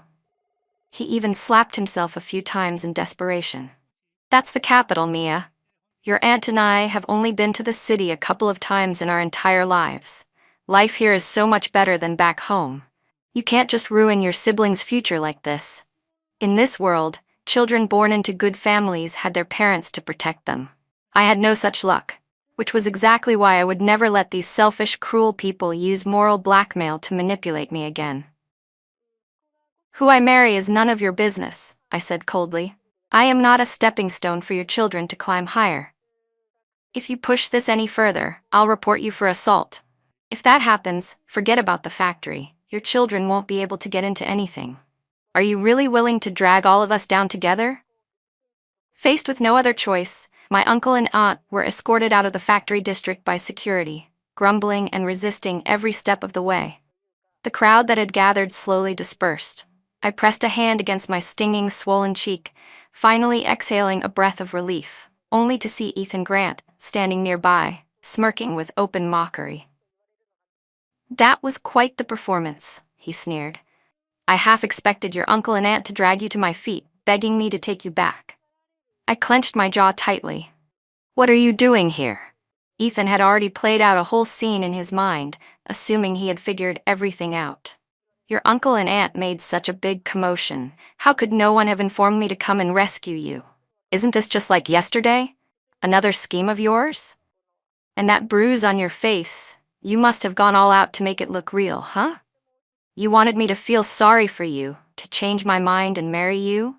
I bent down, grabbed a rock from the ground, and hurled it at his head. "That's right. It was all an act. My parents dying was an act. My uncle and aunt abusing me was all staged. Even you and Victoria rolling around in my new home, of course. I planned that too." "Happy now?" Ethan dodged the rock, his face dark with fury. I had never talked back to him like this before. "Good," he sneered. "Then you should know, my parents will only be attending my wedding with Victoria. Mia, give up already." I couldn't help but laugh mockingly. "And what exactly about you is worth holding on to, aside from being Mr. Grant's son?" His expression stiffened for a split second before he smirked arrogantly. "I am the youngest son of the Grant family, born into prestige, raised with privileges. Everything I have, I earned rightfully with my family's support." He tilted his head. "But you, Mia, you only got an education and a job because of my father's generosity. Everything you eat, everything you wear, where do you think it all came from? Without my father's charity, you'd be nothing. And marrying me? That was your one chance to climb up in life." His voice grew colder. "You've already taken so much from my family. Stop playing the victim." The slap from my aunt earlier had hurt, but Ethan's words stung even worse, like a dozen slaps all at once. People who had started to disperse now slowly gathered again, whispering. Some of Ethan's acquaintances hurriedly tugged at his sleeve. "Ethan, that's enough. Just leave." But he refused to back down. Instead, he raised his voice even more, eyes gleaming with malicious amusement. "Mia, if you really want me back, how about kneeling and begging in front of everyone?" The moment he said that, even some of the onlookers gasped. "Ethan, that's too much," he shrugged. "What's the big deal? Mia owes the Grant family more than she can ever repay. What's one little meal?" He stood tall, looking down at me, relishing the moment. He wanted to humiliate me, to make up for the embarrassment he suffered yesterday. What a disgusting, self-righteous bastard. How blind had I been in my past life to ever think he was worthy of my trust. By now, the crowd had grown so large that there was no space to move. All eyes were on me, waiting to see if I would actually lower myself in front of him. I stood there, facing the storm, letting memories of my past life rush over me, years of loneliness, heartbreak, and finally, my withered body lying on a hospital bed, listening to a wedding march play on my phone. An elderly Ethan and Victoria shamelessly kissing in front of a cheering crowd. The beeping of my heart monitor fading into nothing. The Grant family's so-called kindness. The betrayal of Ethan and Victoria. I had already spent one lifetime repaying them. Ethan, still chatting with his friends, was waiting for me to kneel. Instead, I swung my hand and slapped him across the face. The impact echoed through the crowd, and people instinctively stepped back. Ethan reacted instantly, his face twisted with rage, raising his arm to hit me back, only for Lucy to smack him over the head with a broom. At the same time, Bianca landed a brutal kick to his back, sending him stumbling to the ground. "You bastard, Ethan Grant," Bianca spat. "Who do you think you are to demand someone kneel for you?" I stared down at him, every bit of pain, resentment, and disappointment from my past life rising to the surface. "Ethan, I will never deny the kindness Mr. Grant showed me. He was, after my parents, the person who treated me the best. But if you think charity is the same as pity, then not only are you insulting him, but you're also tarnishing your family's reputation." I took a deep breath, my voice firm and unshakable. "As a person, I will always remember Mr. Grant's kindness, but that doesn't mean I'll forget how you've slandered and humiliated me today. Not marrying you is the best decision I've ever made, and not holding you accountable for breaking off our engagement and cheating is my final act of respect for the Grant family." I narrowed my eyes. "But if you think you can just move on and marry Victoria like nothing happened, think again. Marriage requires approval from the higher-ups. And if I report what you and Victoria did, you won't be getting married at all. Just the issue of moral misconduct is enough to bring both of you down." Ethan's hesitation slowly turned into shock. "Mia, are you trying to get revenge on me? Have you forgotten about my father? How dare you push me like this?" His breath came in short, rapid gasps as if he couldn't believe what was happening. I let out a cold laugh. "You were the one who broke off the engagement and cheated, yet you keep trying to drag me through the mud. Wasn't your plan all along to take advantage of the fact that I'm an orphan? You assumed I would silently endure everything because of my pride and so-called gratitude? There may be plenty of people willing to climb the social ladder by any means necessary, but there are far more people who just want to live with dignity." I looked around at the growing crowd. "Do you really think I should be thanking you for all this humiliation?" In the 1980s, a young woman suddenly losing her engagement like this would undoubtedly invite gossip, but there were still people in the crowd who understood. What an act. Mia's not pretending. I think she's truly pitiful. Just because she has no parents, does that mean the Grant family can trample all over her? I slowly swept my gaze across the familiar and unfamiliar faces surrounding me. Suddenly, Lucy threw her arms around me in a protective embrace. While Bianca couldn't hold back anymore, she cursed, "Ethan Grant, just who the hell raised you? What kind of father teaches his son to act like this?" Ethan's face twitched. He knew he was in the wrong, and he could sense the discontent in the crowd. But instead of backing down, he clenched his teeth and insisted, "Mia, you're truly cunning. How did I never notice before? You're so good at stirring people up against me."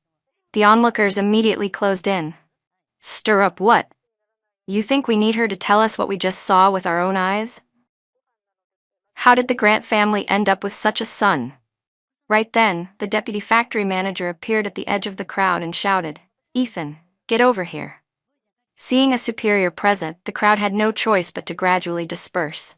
The deputy manager spoke to Ethan in a low voice. "Stop causing trouble, and keep that woman away from me." Ethan's clothes were wrinkled from the shoving, his shoes trampled on multiple times, and there were bruises forming where people had elbowed him. Still, when he saw the light glowing from inside the bridal suite, a faint sense of warmth and comfort filled his chest. At least Victoria was smart enough to call the deputy manager for help. But as he pushed open the door, he froze.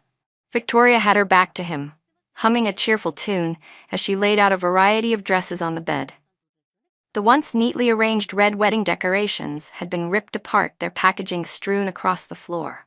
Standing in front of the mirror, she admired her reflection, a pleased and self-satisfied smile tugging at her lips. "Mia, your things are finally all mine." Ethan stepped forward, making a noise that startled Victoria. She instinctively recoiled. "Don't hit me," she yelped, flinching like a frightened rabbit. Ethan let out a tired sigh. "It's me." Victoria quickly turned, her eyes sparkling. "Ethan, you're back." Then, lowering her voice slightly, she added, "I thought it was Mia, or my stepfather."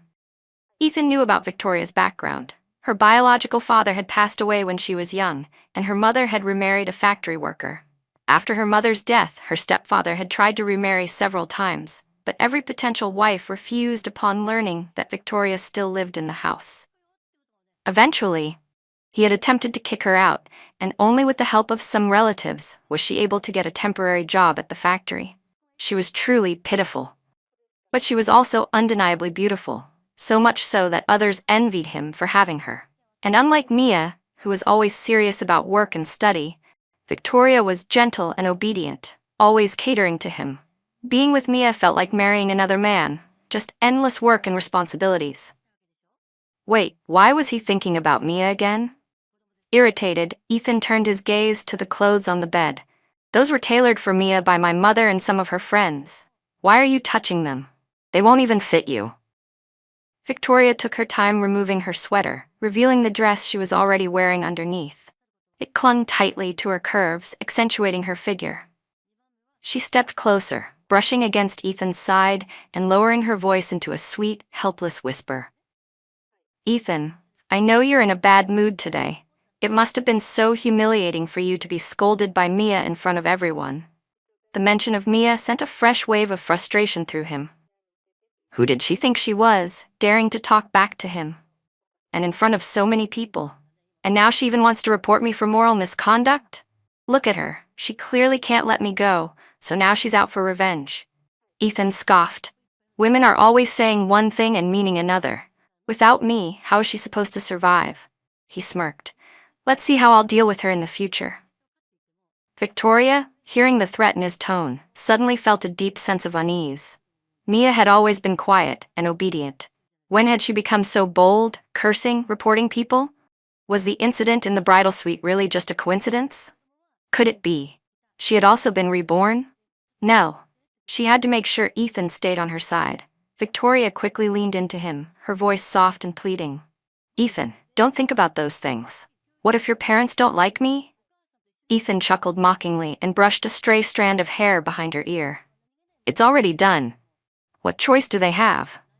Victoria giggled and threw herself into his arms, but there was a flash of calculation in her eyes. Mia, even if you've been reborn, I can still take everything from you. I had dinner at Lucy's house that night. Bianca joined us as well. Throughout the meal, my hands trembled as I held my chopsticks. Lucy tried to comfort me. Mia, you were amazing today. Your uncle and aunt were put in their place, and Ethan got humiliated. You really taught them all a lesson. So overturning the table wasn't as difficult as I once thought. The two great burdens that had weighed on me in my past life weren't as impossible to deal with as I had imagined. Out of nowhere, Bianca muttered, "The quarterly rankings are coming out soon. You're first again. I'm second again." Be grateful, Lucy snorted. I thought you were turning over a new leaf today when you helped Mia. But now you're back to being bitter about rankings? Bianca put down her chopsticks and looked at me seriously. Every 3 years, the factory selects people to study in the capital. The rankings play the biggest role in that decision. I've been first place for 3 years straight, and then you showed up, and suddenly, it's your turn. She lowered her voice. I did some digging. Stepped. You have connections in the capital, don't you? I raised an eyebrow. You think I got first place because I was supposed to marry Ethan? Bianca hesitated. A lot of people have said so over the past 3 years, but now, after that huge scandal, the factory still gave you first place. That means you really do have skill. I met her gaze. Bianca, we've worked in the same department for years. Do you really not know my abilities? She pursed her lips, then sighed. You're right, I shouldn't have been so narrow-minded. I just hate losing. I smiled. What did you lose? Even though we're competitors, you still helped me drive Ethan away today. That says a lot about your character. You're one of the few people who has ever stood up for me. Bianca's eyes turned misty. Shut up. I don't need your pity. I held out my hand. Then let's have a fair competition. She shook it firmly. Fine, you better not back out. In my past life, I had gone to the capital as Ethan's wife. This time, I would go there through my own ability. When the rankings were announced, I was awarded first place again. At first, the applause was sparse, and many people seemed puzzled.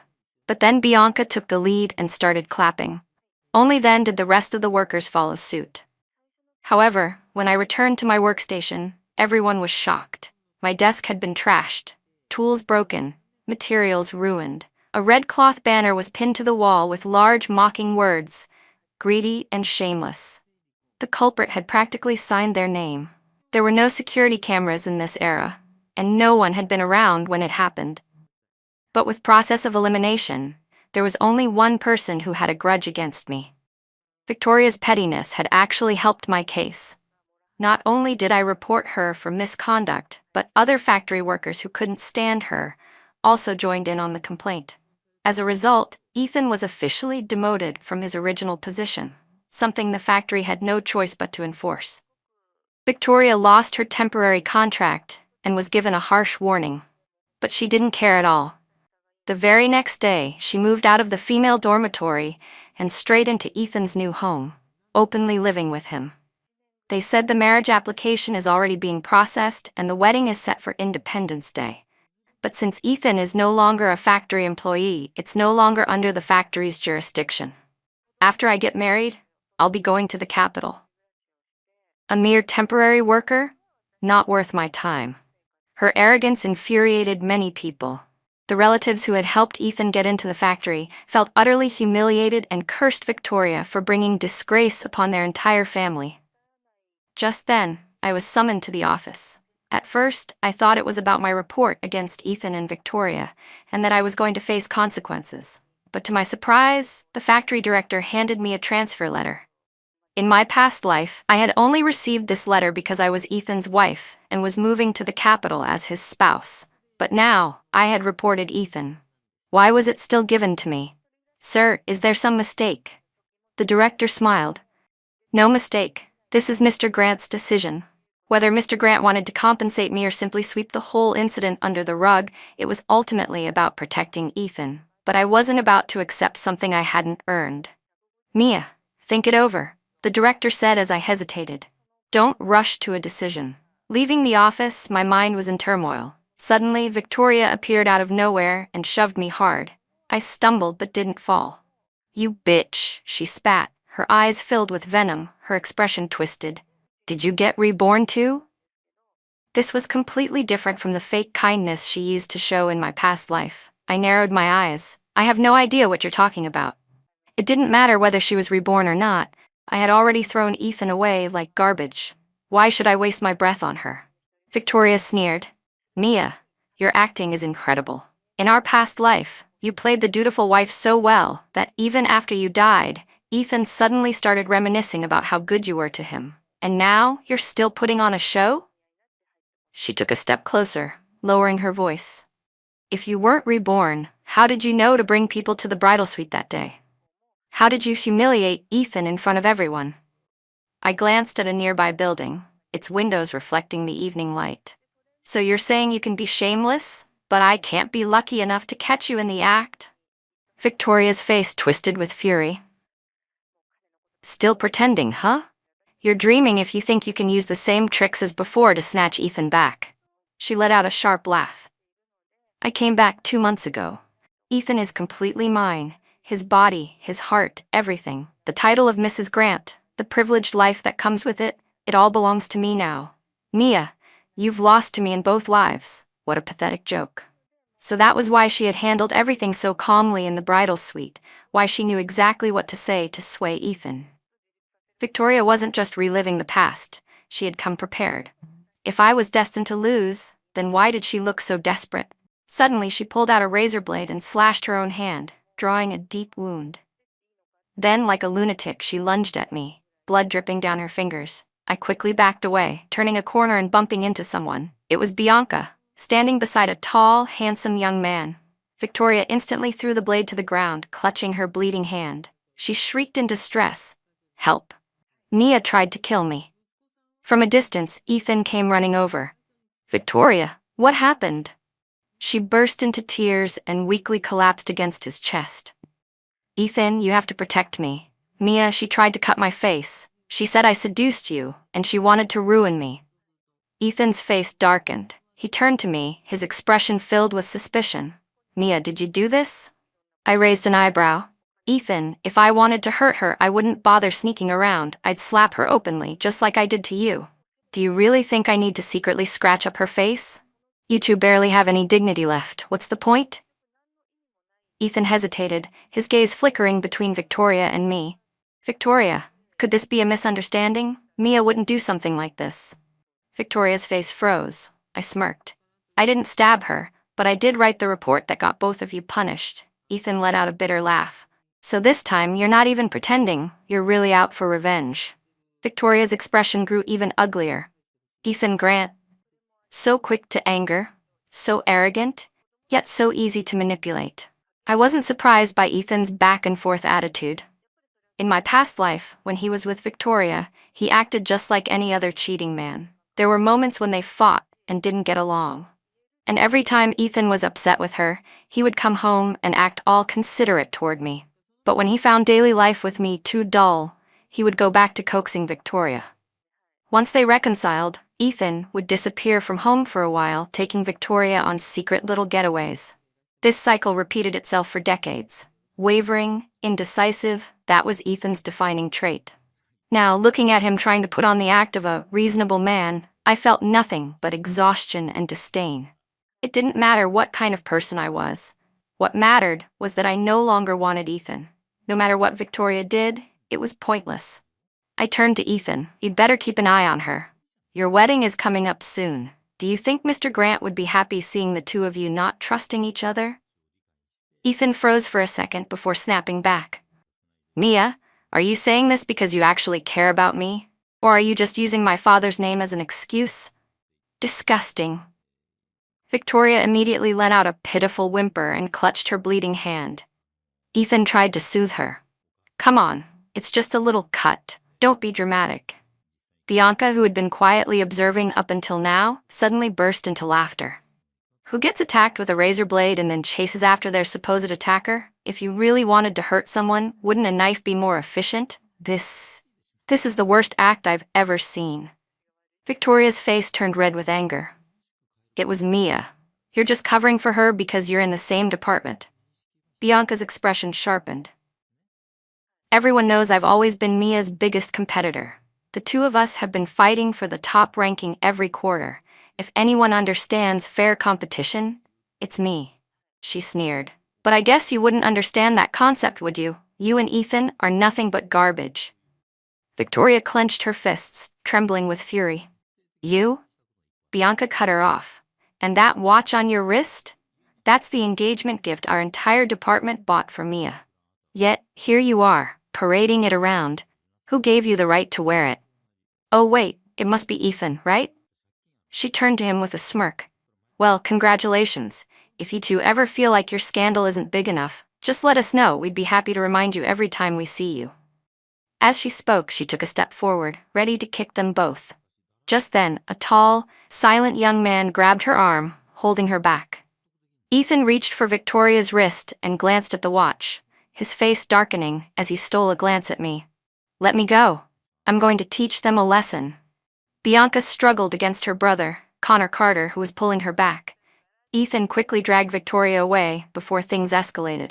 Bianca scoffed, lifting her chin. Only then did she notice the row of factory workers peering down from the building. All 5 floors had windows open, packed with people watching the commotion. Among them stood the factory director, his face grim. From the west side of the 3rd floor office, someone even cheered. Bianca turned to me. From now on, every time I see them, I'm cursing them out. Connor smirked. Great, now the whole factory knows you're really good at cursing. Bianca's expression stiffened in embarrassment. That night, the deputy factory director and security officers arrived at Ethan's apartment. Victoria was still playing the victim. The wedding is in 2 days. What difference does it make if we stay here now? And I still want to report Mia. She attacked me. Why are you all laughing? The deputy director had no patience for her nonsense. Hurry up and get them out of here, he ordered the security team. Victoria stubbornly clung to the doorframe. Don't touch me. If you do, I'll scream harassment. The deputy director sighed, rubbing his temples. Fine, call for a female officer. Just then, Ethan walked in, looking completely dejected.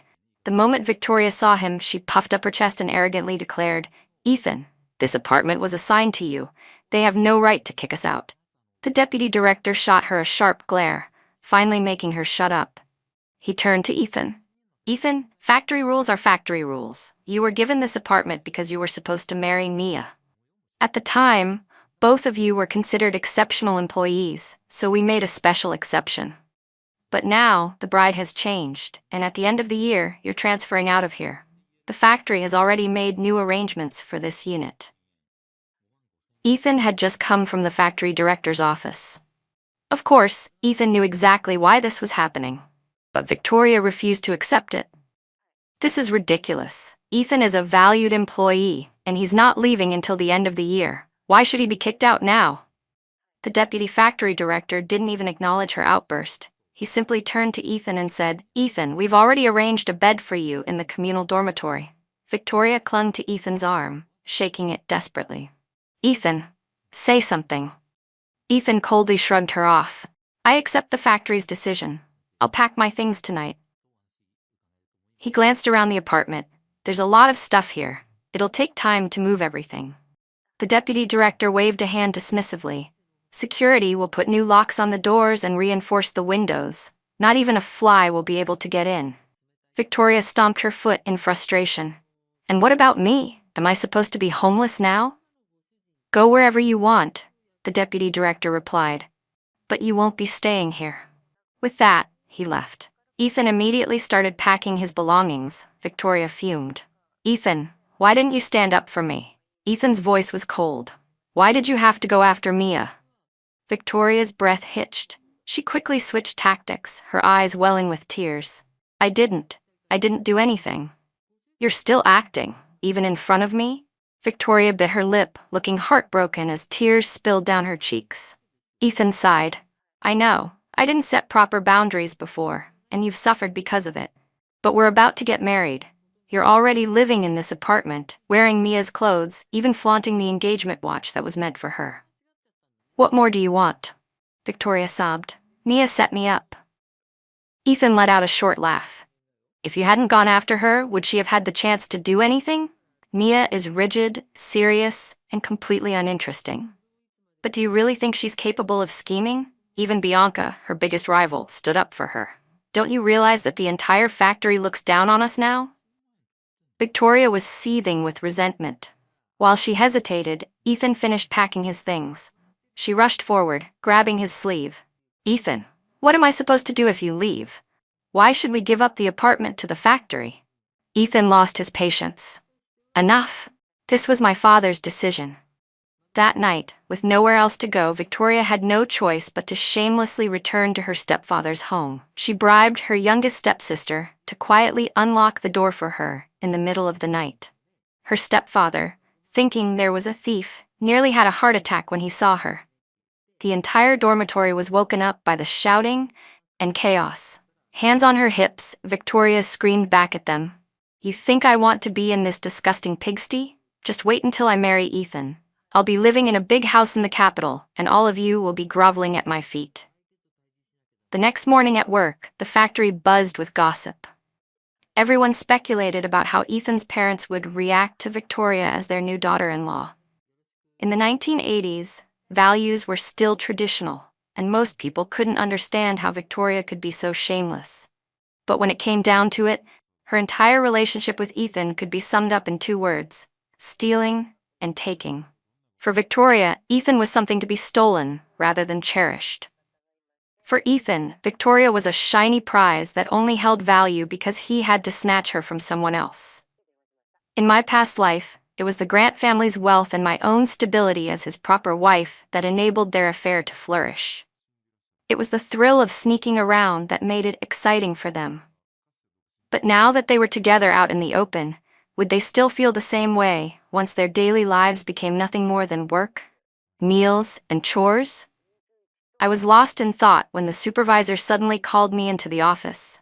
He handed me an envelope. Inside was a business card from an overseas investor building a hotel in a city. A room number was written on the back, room 1001. This is from Mr. Grant, the supervisor said. He wants you to meet him there tomorrow. Tomorrow. In my past life, tomorrow was supposed to be my wedding day with Ethan.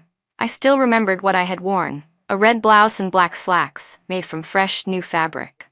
Mr. Grant had bought a sewing machine just to rush the outfit together overnight. My hair was thick and dark, and though I had cut it shorter, it still looked vibrant and full of life. But when Ethan saw how I was dressed, he only scoffed coldly. At best, it's passable. I suppressed the sadness rising in my chest, yet I still stood behind him, watching. Someone like me, who had never truly known what happiness was, really thought that once I had a home, I would finally have a complete and fulfilling life. But what was the outcome? I wasn't happy. I had spent my entire life contributing to the happiness of the Grant family. I arrived at Mr. Grant's hotel suite. Both he and Mrs. Grant were there, radiating the same powerful and dignified presence I remembered from my past life. Their presence here meant one thing. They truly had no intention of attending Ethan's wedding. Mr. Grant sighed deeply. I've heard everything about what happened. Mia, you did nothing wrong. I know you're someone who repays kindness. You left everything behind, even the transfer letter. But child, have you thought about yourself? Mr. Grant, you have already changed my life once. You've done enough for me. I can't take anything more from you. Yes, I had rejected the support of the Grant family. But at the same time, I had shed the humiliation of my past life, the failed marriage, the suffocating, decayed existence. Victoria could take all the advantages that came with being Ethan's wife. She could have the social status, the wealth, the privileges. But I was still me. I still had an entire life ahead of me, one that was finally my own. I had never forgotten the past. Every single day, every single moment of it had been like a nightmare. But I no longer wanted to live inside that nightmare. If I continued entangling myself with them, I would only fall back into the same miserable cycle. Mrs. Grant suddenly spoke. "Mia, let us help you one last time. Think of it as doing us a favor." "Afraid I would refuse," she quickly added. "Otherwise, how do you expect my husband to face your father in the afterlife?" I still declined. "I appreciate your kindness, but my father's duty was to serve his country.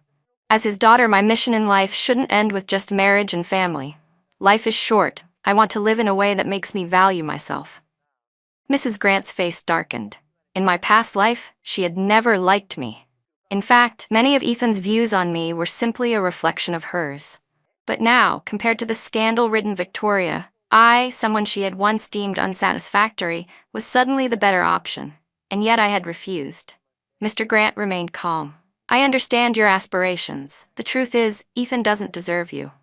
As I left the hotel and closed the door behind me, I clearly heard Mrs. Grant's voice, no longer poised but urgent, almost furious. "How could you just let her leave? What about Ethan? Do you really want him to marry someone like that? You said Mia didn't ask for anything because she was too afraid to. And look at her now. Your son went and found you someone even greedier than you ever imagined. Are you satisfied now?" If you had even the slightest understanding of what I was trying to do, the Grant family wouldn't have ended up as a joke. Mr. Grant's intentions had always been clear to me. The Grant family had spent over 20 years failing to properly raise a son. So, they needed a responsible, disciplined daughter-in-law to keep him in check. Whether Ethan and I loved each other, or whether I would be happy, was never the priority. What mattered was that I could control Ethan, make sure he didn't stray too far, and prevent the Grant family from becoming an embarrassment. But I owed them nothing anymore. Victoria sat frozen in her designated seat at the wedding hall, staring blankly at the empty venue. The guests had long since left. Not only had Ethan's parents refused to attend, but even she herself, the supposed bride, had never made it onto the stage. Their marriage application had been put on hold. The reason? Because within such a short period, 2 different brides' names had been submitted, and the authorities needed further verification before approval. It wasn't hard to guess who was behind this. The Grant family had intervened. Victoria had envisioned a grand scene where she would stand tall, basking in her victory, while I sat below, jealous and defeated. But now, there was no celebration. She wasn't even allowed to attend the factory banquet for newlyweds because she was no longer even a factory worker. Beside her, Ethan smoked cigarette after cigarette, his face unreadable. As the sky darkened, Ethan let out a long sigh. "Victoria, just go home." She completely lost control, screaming, "Go home? Where am I supposed to go? Weren't you the one who said we were getting married? Now the new apartment is gone, and I have to crawl back to my stepfather's place? Why does Mia get everything while I'm left with nothing, just like before?" Ethan, irritated, crushed his cigarette beneath his shoe. "You're blaming me? Do you even realize that when you set Mia up, my father saw everything from the factory director's office window? If you had just stayed quiet, we would have been married by now, and my father would have made sure I took responsibility for you. But no, you just had to go after Mia." He turned to face her fully, his eyes dark and tired. "Victoria, sometimes I wonder, do you even love me? Or do you just hate Mia so much that you want to take everything she has?" Victoria stared at him, her hatred burning. "I gave you everything, and you still doubt me?" Ethan finally saw her for what she was, vain, jealous, desperate. He let out a cold chuckle. "Thank you for giving me everything, but guess what? I can't go back either." The moment that thought entered his mind, even Ethan himself was shocked. His father had told him, "If you two are so determined to be together despite the scandal, then you'd better be strong enough to handle the consequences." But reality was cruel. the life of a poor but happy couple was a lie. Ethan's prestigious position in the capital was completely revoked. Instead, he was reassigned to a factory in a city where he had to start over from the bottom. Because he was getting married, the factory provided him with a basement dormitory, a far cry from the bright, spacious apartment he had before. When the Grant family finally left a city, they didn't even acknowledge Victoria. They never accepted her as their daughter-in-law. No one had expected Mr. Grant to be so ruthless toward his youngest son. In truth, he had 7 children, but Ethan, as the youngest, had always been the most spoiled and given the most attention. Mr. Grant had originally sent him to a city to train him, hoping he would grow into a capable man. But the moment Ethan was left unsupervised, his arrogance, his lust, his impulsiveness, all of it was exposed for everyone to see. By now, everyone in the factory knew exactly what kind of person he was. And as a result, even Mr. Grant's reputation took a hit. I understood Mr. Grant well. He cared about his family's honor above all else. That's why I had made sure that when I exposed everything, it was impossible to cover up. But in the end, the true reason he abandoned Ethan wasn't because of the scandal. It was because Ethan chose to replace me with Victoria. The only thing I hadn't expected was that Victoria had also been reborn. In my eyes, she was cunning, manipulative, and extremely good at playing people. But she was also overconfident. I didn't know when she had died in our past life, but one thing was clear. She had spent decades being pampered by Ethan's money and love. I had spent years navigating the complex web of the Grant family's power and influence, and even I had struggled to keep up with the outside world. But Victoria? Her entire life had revolved around Ethan. She only ever cared about one person's approval. Someone like that, with such a narrow world, would only end up making foolish mistakes. Either way, I respected their fate. I respected their twisted love, if that's what they wanted to call it. As autumn faded into winter, I quickly rediscovered myself. The version of me that once thrived at work, the version that had once been full of ambition. When the annual rankings were announced, Bianca and I tied for first place. But when it came to the factory's final selection for employees to transfer to the capital, Bianca lost to me by a narrow margin. I knew it wasn't entirely fair. After all, I had lived an extra lifetime. Everything I had once learned came back to me with just a little review. Bianca begrudgingly shook my hand. Fine, go to the capital. Just don't let me see your face again, it annoys me. The night before I left, the women in our department threw me a farewell dinner. Lucy choked up several times. Mia, you better eat well, sleep well, and live a good life from now on. But the one who cried the hardest was Bianca, completely drunk. Through her tears, she slurred, Mia, you're leaving. What's the point of competing for first place now? That night, as we drank, we poured our hearts out. Between women, there shouldn't only be rivalry, there could also be mutual admiration and encouragement. The next morning, I picked up my luggage and opened the door. All the girls from my department were standing at the courtyard gate like a field of sunflowers, beaming with bright smiles, sending me off toward my future. We walked together, stopping and starting again, until we finally reached the factory gate where the bus stop was. At that moment, Ethan rode up on his bicycle, with Victoria sitting on the back seat, returning from outside. Today was the day they had finally completed their marriage registration. Ethan hit the brakes and looked at me in the crowd, his expression hostile. Mia, bringing all these people, you're not here to steal the groom, are you? The girls burst into laughter. Ethan's face instantly turned red. Then what are you doing here? Victoria, clinging to his shoulder, couldn't wait to flaunt her happiness. Today is our big day. I brought wedding candies to share with everyone. But no one reached out to take them. Lucy sneered. You two should just leave. We don't welcome you here. Bianca, equally unimpressed, added, It's a big day, so don't bring bad luck around. Hurry up and crawl back to your basement. Victoria wanted to argue, but Ethan stopped her. He played with a strand of her hair absent-mindedly while staring at me, his gaze heavy with meaning. It was like he still thought I was unable to let go, that I was destined to remain tangled in their mess, forever trapped in this endless rivalry with Victoria. That I was nothing more than a shallow, ignorant woman revolving around him. That I still cared. Ethan had never truly seen me for who I was. Just then, the bus pulled up. The girls handed my luggage to me, helping me load it onto the bus. Ethan's expression changed instantly. "Mia, where are you going?" I didn't answer. I picked up my bags and turned toward the bus. Ethan abandoned his bicycle and strode toward me in large, hurried steps. "Mia, tell me clearly. Where are you going?" Victoria's face darkened. She quickly grabbed Ethan's arm. "We're married now. Mia obviously can't stay in the factory anymore. She has to leave, so why are you trying to stop her?" But Ethan didn't care. With a violent shove, he pushed Victoria aside and grabbed my wrist with all his strength. "Mia, you're an orphan. Where can you go without the Grant family?" His grip tightened. "Yes, I'm married now, but I never forced you to leave." I was disgusted by his shamelessness.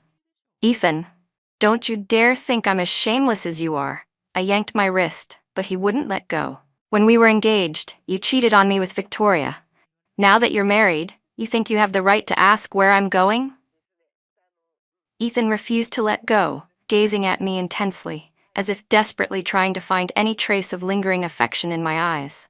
But all he saw was contempt and disgust. The more I thought about it, the angrier I got.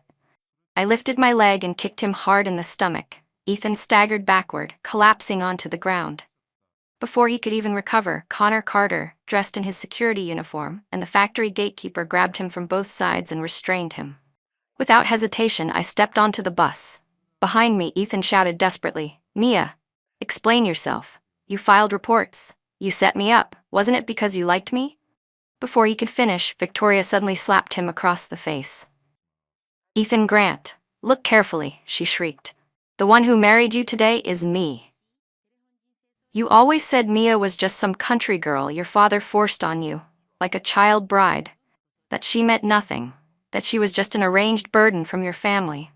She grabbed his collar, shaking with rage. "Then why the hell do you look like a damn widower right now?" The girls from my department watched in shock and amazement. It was truly eye-opening. Ethan kept lowering the bar of shamelessness over and over again. The bus started moving. In the distance, I could still faintly hear Ethan yelling, "I'm sorry." I couldn't help but scoff. Sorry? Who was he apologizing to? It wasn't me. The only person he had truly wronged was the Mrs. Grant of our past life, not his real wife in this one. I couldn't accept his apology on behalf of the past me. After today, whether Ethan continued to regret or not no longer mattered to me. But considering what he had done on the day of his own marriage registration, there was no way Victoria would let this go easily. Now that Ethan had lost the protection of his family, how long could he and Victoria's so-called love survive in a storm of gossip and endless strife? Watching the passing scenery outside the window, I felt nothing but relief. This life was filled with endless possibilities, challenges, and unknown joys waiting for me. 3 years later in Beijing, Ethan had sent me countless letters over the past 3 years. I returned every single one without even opening them. Eventually, the postman stopped delivering them, stamping them with "recipient not found." I wasn't even curious about what Ethan had to say. In our past life, he had 2 women waiting on him hand and foot, always torn between both households. Now, he only had one, and he still couldn't handle it. If he wanted to shove his groveling words into an envelope and send them to me, then I had every right to send them right back. Eventually, his letters stopped. But then, he sent a childhood friend from Beijing to look for me. Every time this friend came, I was busy, either writing reports or attending night school. The third time, he waited until after an awards ceremony. When I finally stepped off the stage, he sighed. "I get it now. Ethan isn't good enough for you." Then he told me the reason Ethan had stopped writing. Victoria had gotten pregnant, but she had given birth to a deformed child. When Ethan saw the child's disfigured face, he was so horrified that he nearly passed out on the spot. Still recovering from childbirth, Victoria flew into a rage. Ethan, seeing her as nothing but a burden, decided he wanted out. Less than a month after she gave birth, he wanted to get married again, to someone else. Victoria, in a fit of madness, grabbed a kitchen knife and threatened to kill herself. She didn't succeed, but she did manage to break Ethan's arm in the struggle.